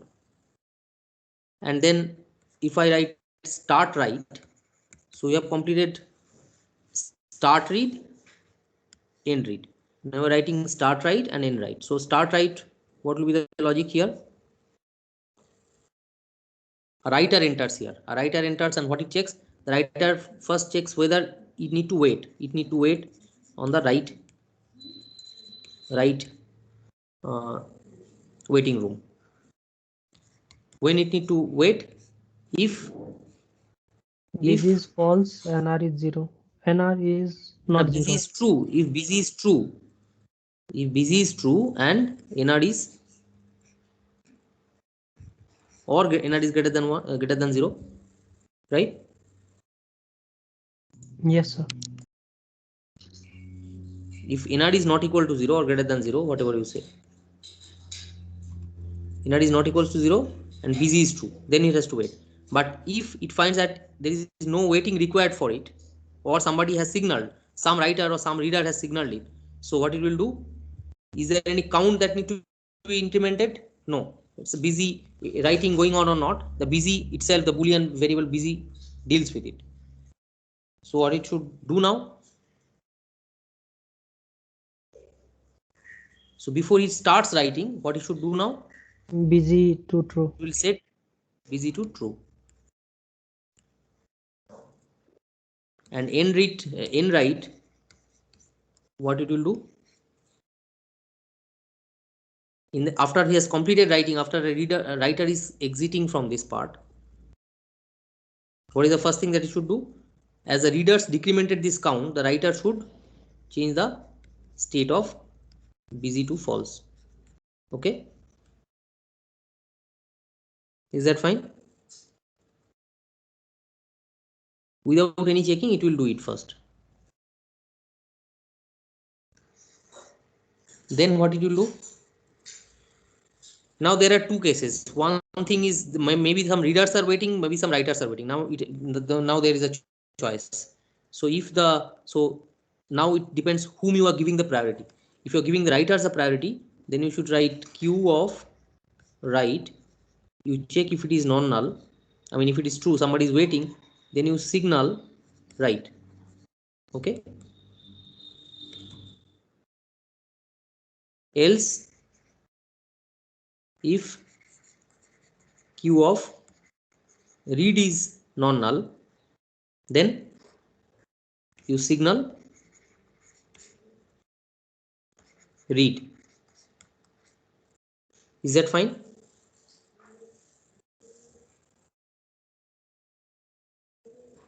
That means when you are exiting, you first, because you are giving priority to faculties or the writers.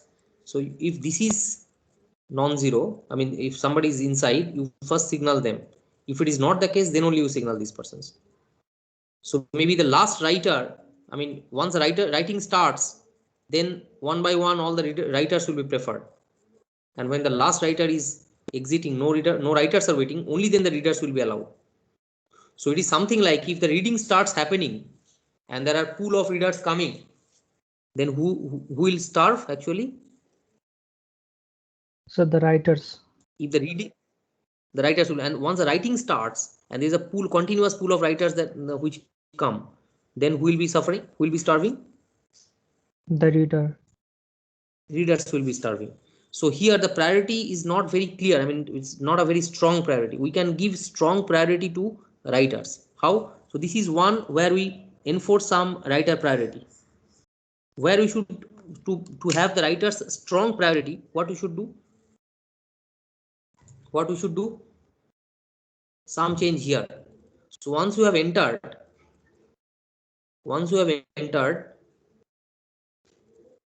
so first thing is even though somebody see the point, after writing gets completed, even if some readers are waiting, the writers are first signaled.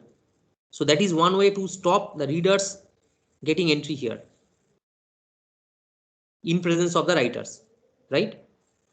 What is the other way of stopping the reader pool to keep increasing? Once you are inside nr++, what you should do? So we keep a limit on NR.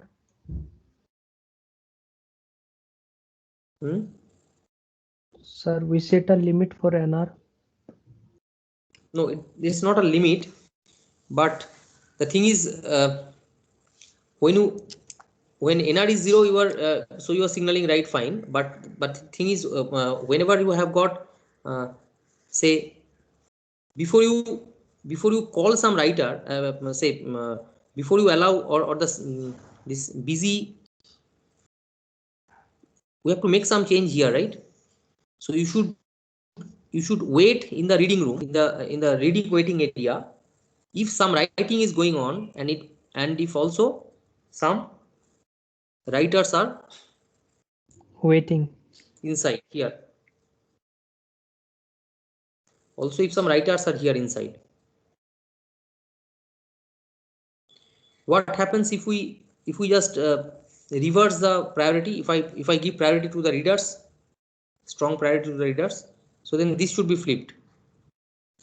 It will first check if the readers are available, it will signal the readers and then the writers.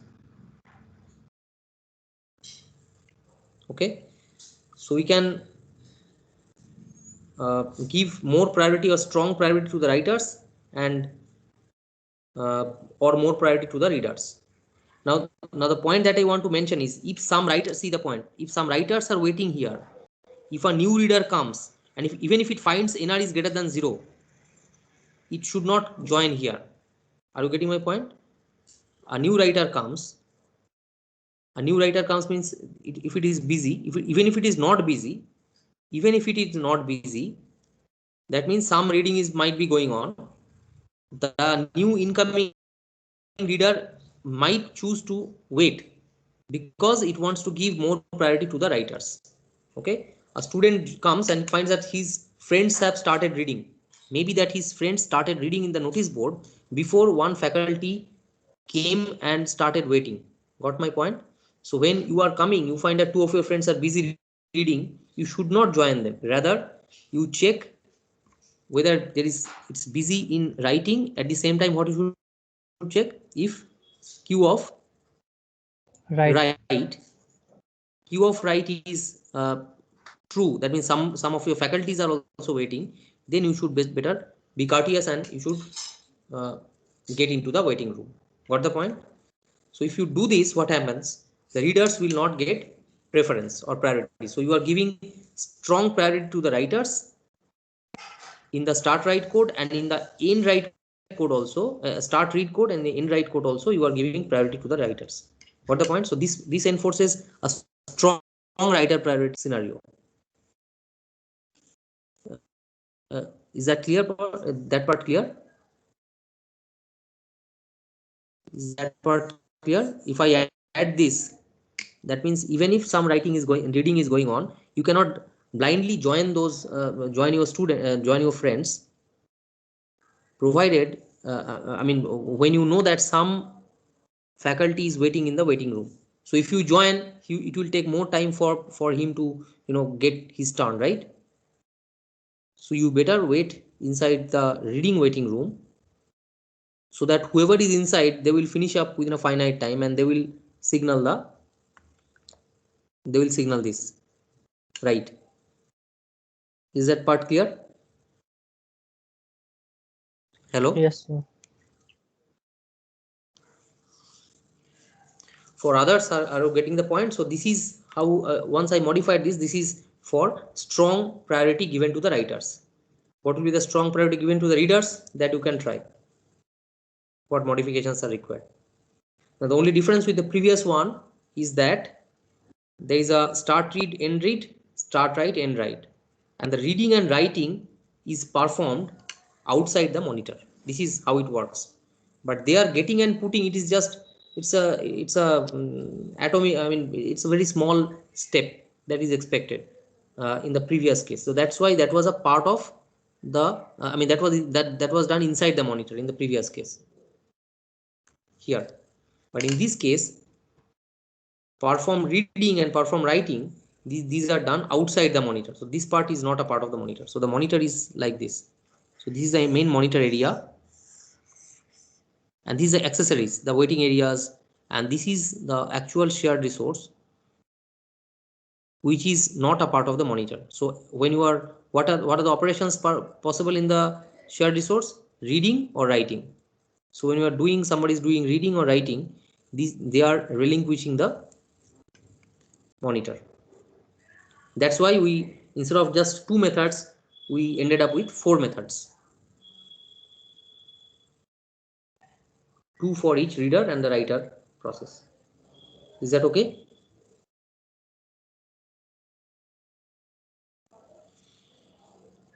Any questions till this point?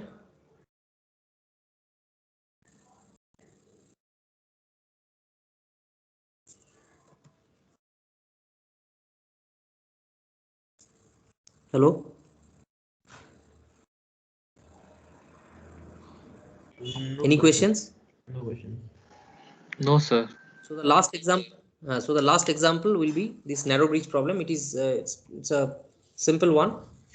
So let me. I think after these two problems, you will be able to figure out the solution also. So let me just discuss it, and that will be the end of the class.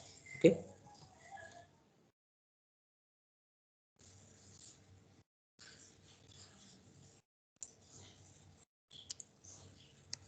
So I think you got the basic difference, or you are having a feel of the difference between the monitor and the semaphore, and how the design also gets changed.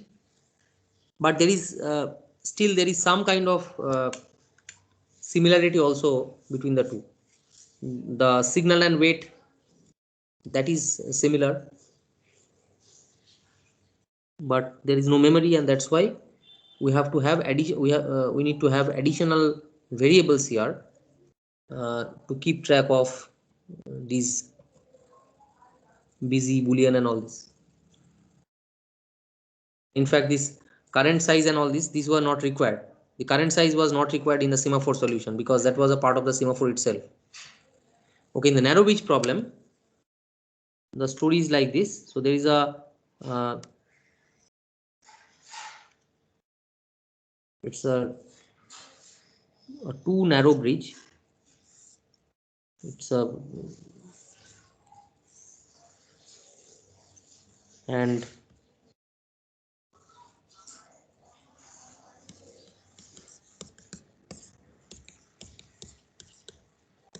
okay, so this is now this is where the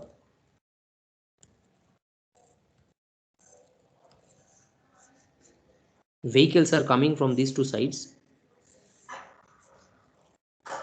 and this is the north, south, east and west. So these are the northbound vehicles,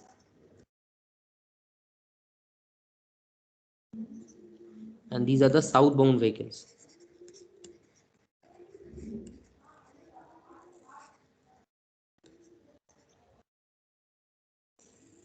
Okay, and this bridge is so narrow, then the vehicles which are only one vehicle can pass at a time. Maybe this vehicle is directed towards this direction. It is a northbound vehicle. Sorry, it's a southbound vehicle.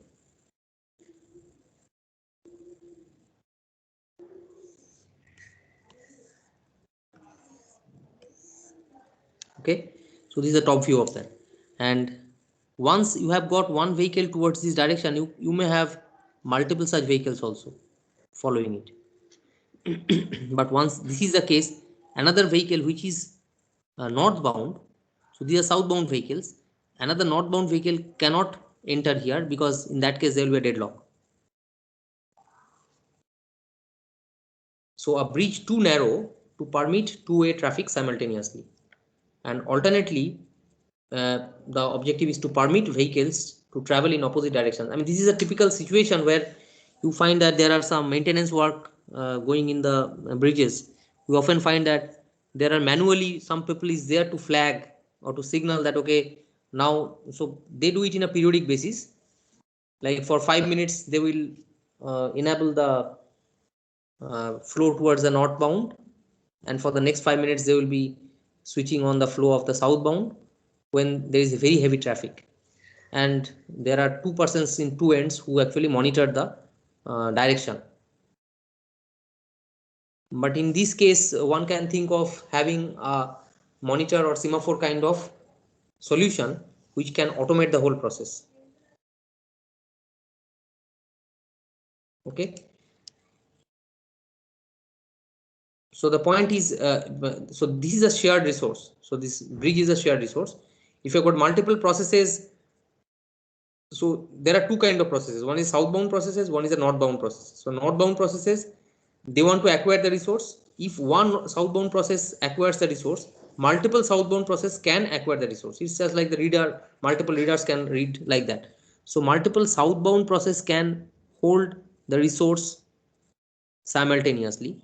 Multiple northbound process can also hold the resource simultaneously, but a southbound and a northbound vehicle cannot hold the resource simultaneously. Got the point? It was more, I mean, it was a bit more general than that of the reader writer.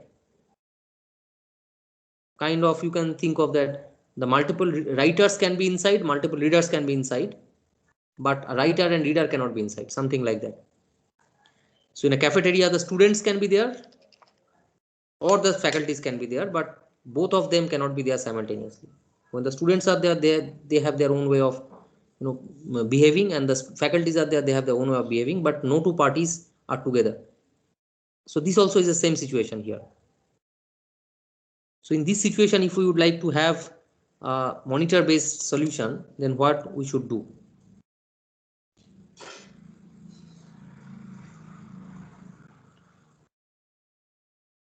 So how many methods we should have? How many methods we should have here?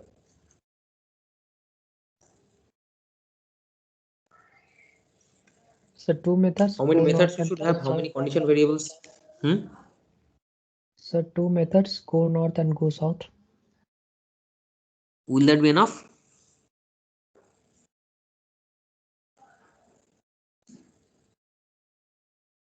Because you see, if you have a go north, I mean, say, if you have a go north and go south, or if you have, say, enter northbound and or like that. So if you have, if you are holding that, that means till you cross the whole bridge, will you be able to allow other vehicles to join you? Is that possible? No, sir, we need exit method also, sir. Otherwise it's of no use, because now you cannot pull the other person also inside. So this traveling across the bridge should be outside the monitor. Are you getting my point? So traveling across the bridge should be outside the monitor. So basically each vehicle, no matter what, it's northbound or southbound, should be executing entry northbound, exit northbound, entry southbound, exit southbound. Is that fine?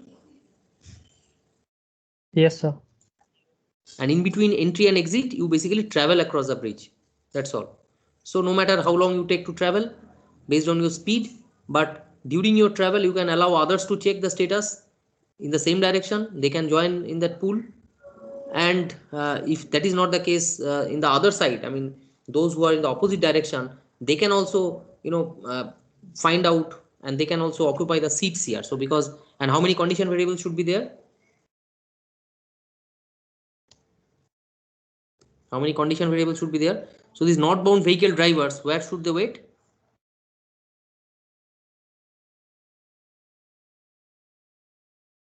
They should be waiting here. And the southbound vehicle drivers, they should be waiting here.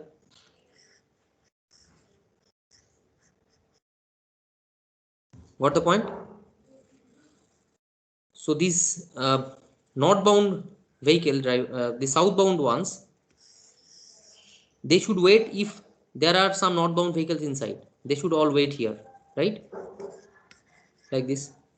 And if there are some red vehicles inside, so the blue drivers will be waiting here. So, and you cannot allow them to sit in the same place because they are into different physical locations. So how many condition variables are required? Two, sir. Two condition variables. So there are four methods and two condition variables. So that's the case. So let us write it. I mean, it's a pretty simple one. So monitor, we call it as, I think I have used the name NB traffic.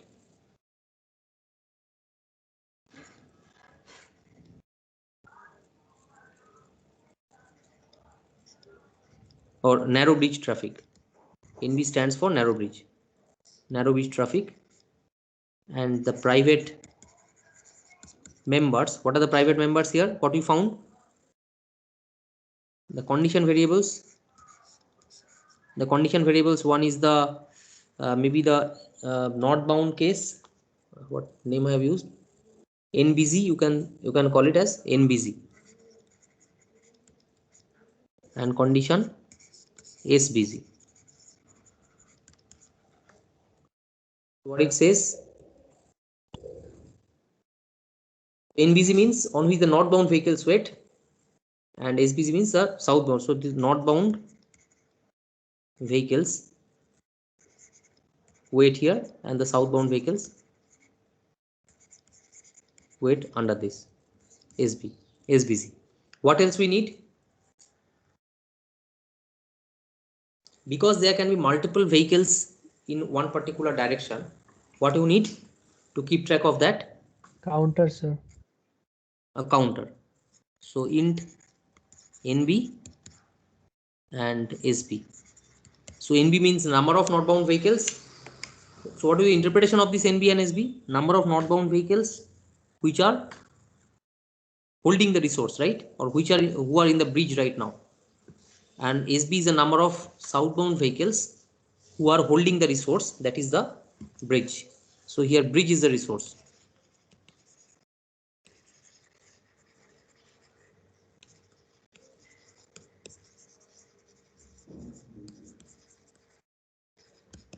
Is that okay? So this is the number of northbound vehicles inside the bridge at some point of time.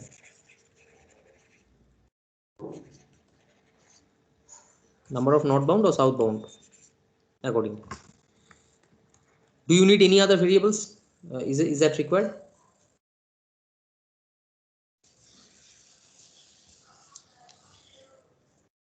No, sir. Hopefully not. Let us see. So this narrow bridge traffic, I'm writing the constructor. So initialization will be nothing to do with the condition variables. So NB and SB should be equal to 0 initially. None of them are inside the on the top of the bridge. So what we have decided is northbound entry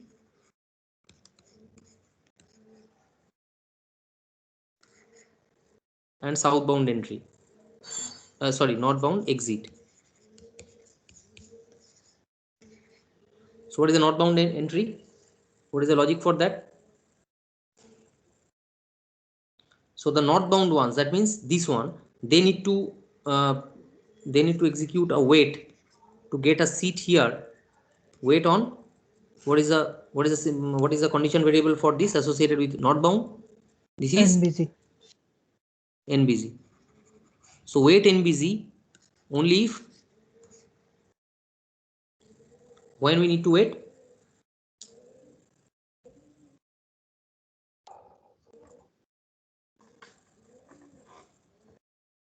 We have only two things, SBZ and SB. When So we are a not blue vehicle giving need to wait. So we are not giving priorities, right? No, forget about priorities right now. So then if SB is 0, If SB equals to 0, is SB equals to 0 or what? SB is not equal to 0. If SB is not equal to 0, that means already some southbound vehicle is within the bridge. So you have to wait. If this is not the case, that means you are free to join here. So if you're free to get into the bridge, I mean, you can enter the bridge. So you are about to enter the bridge. That means what you do? This is you are incrementing NB plus plus, right? And you are sure that you are solely inside the monitor, so nobody else can modify and SBNB anything else. So once you are executing, you got hold of the monitor, exclusive right to access the monitor, so you can do anything with that. So NB plus plus. Then what next? Or maybe you are awakened by some southbound vehicle after it has exited, the last one, and you are okay. So once you increment this, now you are ready to be inside. What next? Do you need anything else? Yes, sir. We need to signal the NBG. You need to Signal, sir. Signal the NBG. So what should I write? Signal NBG. if q of NBG, then signal NBG. Okay. Is there anything else? Because you may be alerted, so you may call others, and also they will join. While you are exiting, what you should do?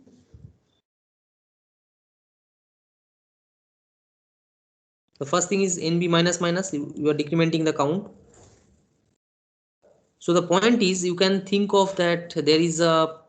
So here you are checking the SB count. So here the SB value, southbound value is here, and the northbound value is here. Northbound count value is here.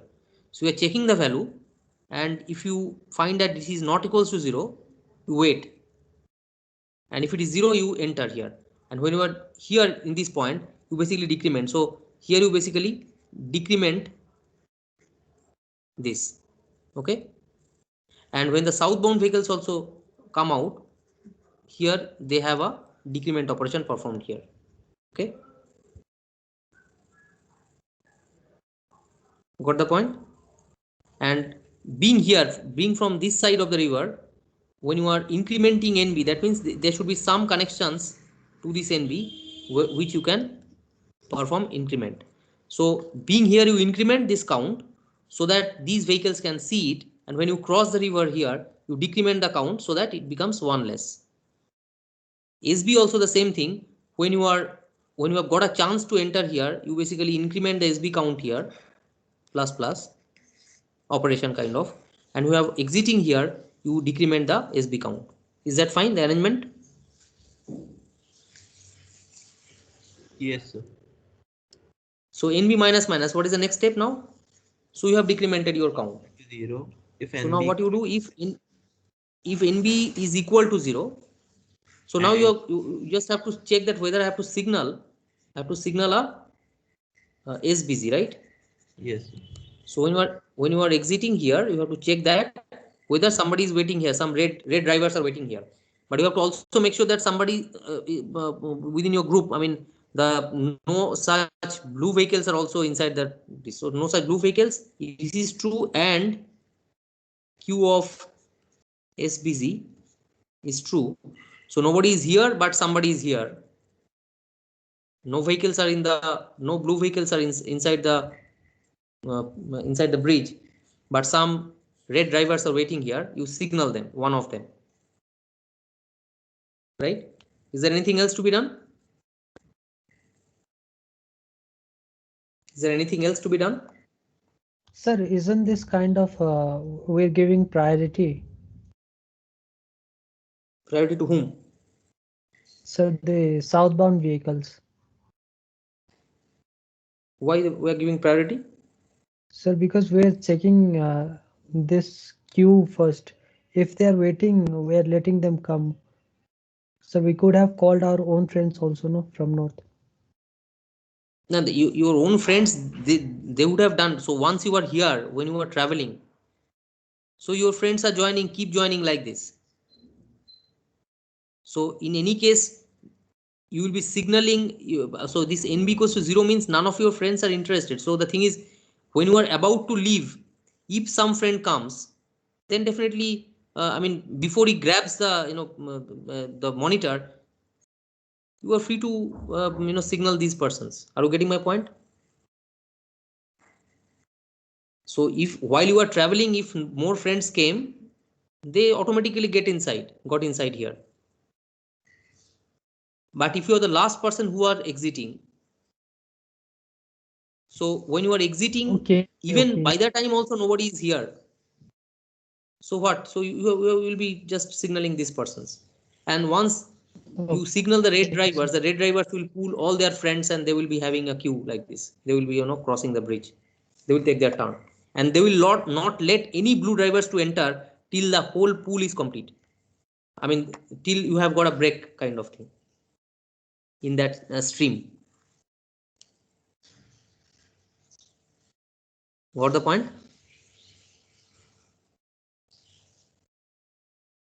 So you are basically not giving priority to those persons. You are rather giving priority to your own persons, because your logic says like this. You should be fair enough. So what it means, if you have got if a blue sequence has started and there is a continuous flow of blue vehicles, so who is going to starve? The red ones will starve, and vice versa.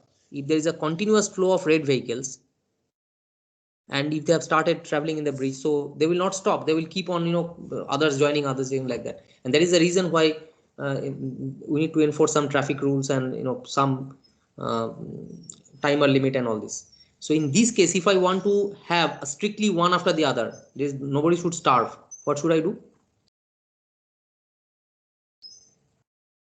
So if there is too heavy traffic in both and south and north, so one blue, one red, one blue, one red. So what should I do in that case to enforce that? NB should not be greater than one or any set limit. Means No, not NB like that. So it can be greater than one. So see the point. If there are no blue drivers, then the red drivers are free to move in any numbers. What I say is, if you have got both parties in both sides, it should be alternating. But if you don't have one party in the one side, so your friends can always come because there is no demand from the other side. So what changes need to be made here to Sir, make we it have to make changes in NB entry, sir. here, right? So Yes, sir, entry. when you decide to wait, you decide to wait when SB is not equals to 0. But SB not equals to 0 at the same time when you wait, and Q of they are not 0. But you know that the Q of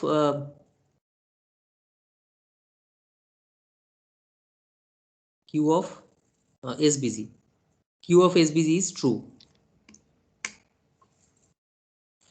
Then what you do? Then if you wait, so I think the southbound entry and the southbound exit you can write. It is just the reverse of it. NBC make changes to SBC and all this. That part you can write. So if I make the change like this, what is going to happen? deadlock. There will be deadlock initially. So how to deal with it? So the only thing is we can keep some counters to deal with it. Okay. So counters. So we should have a count also. You should have a check in the queue also. So think of the solution. Otherwise, a continuous pull of one particular direction will make the other direction starve.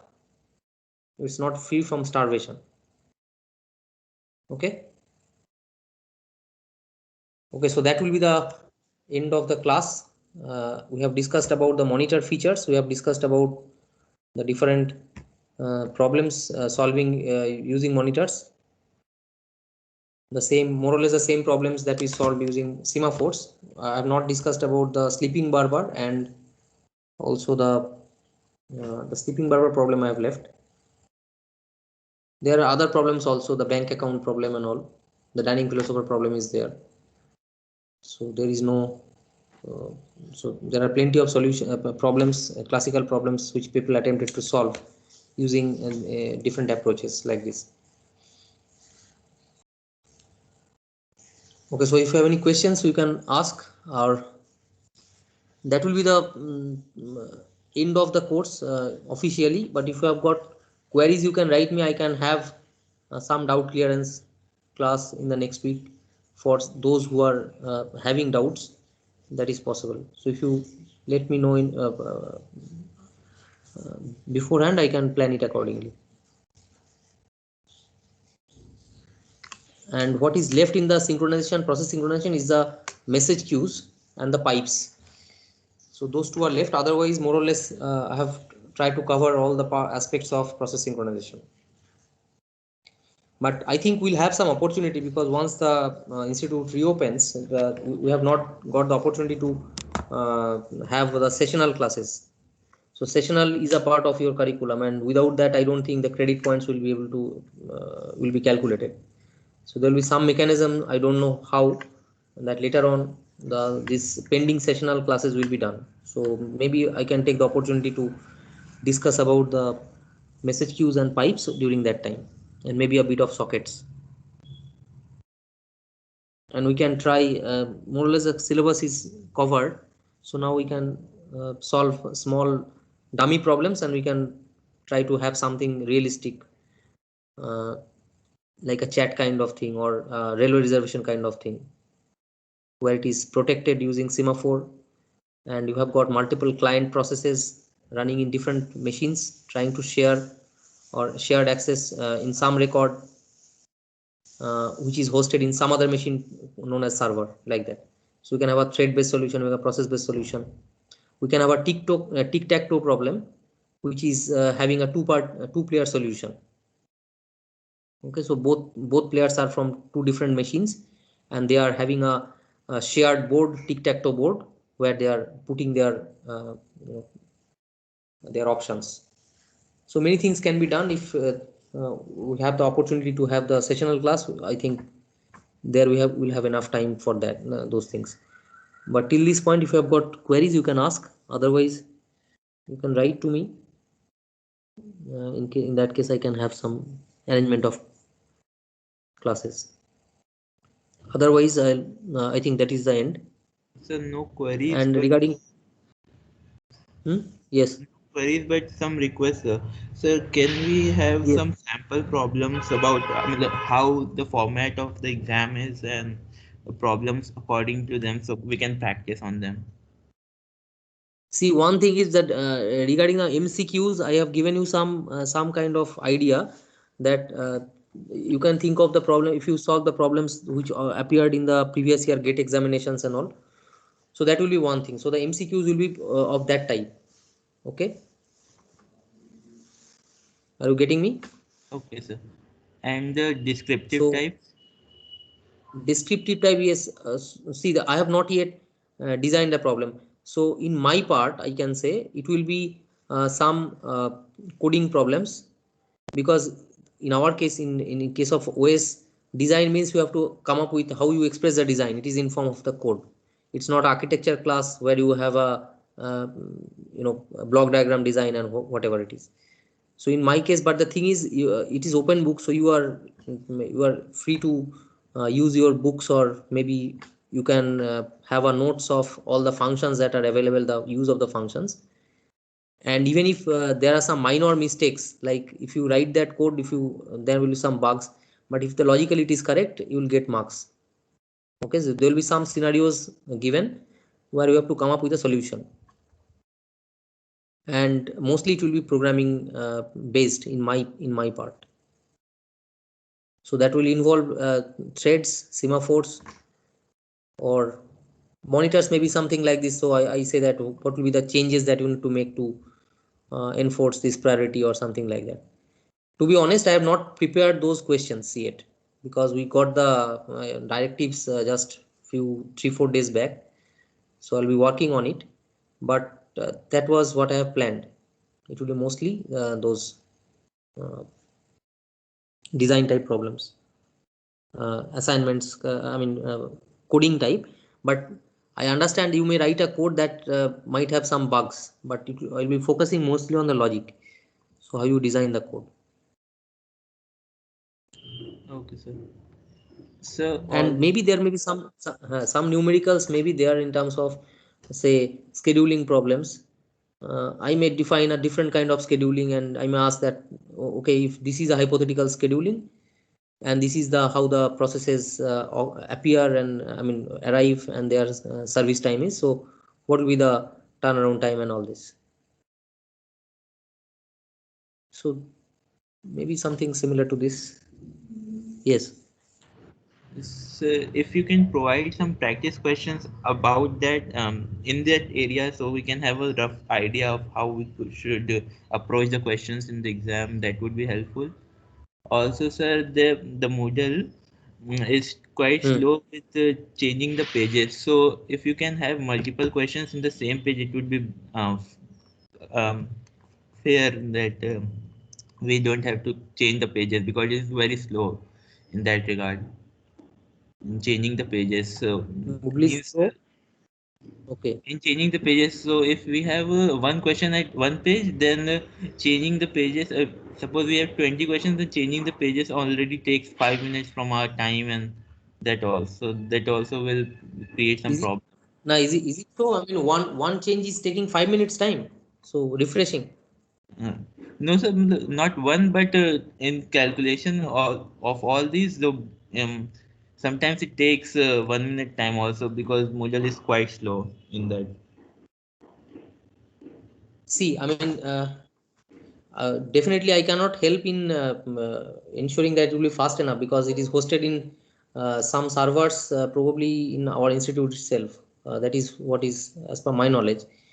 But to assure you and to assure all of you, I will stick to relative marking.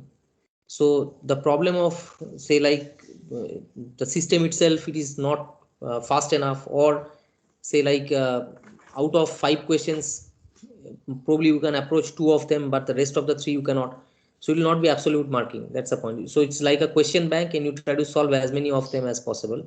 And if as per the time you can solve, or everybody can solve all of them, then you hit the the maximum marks. That is the point.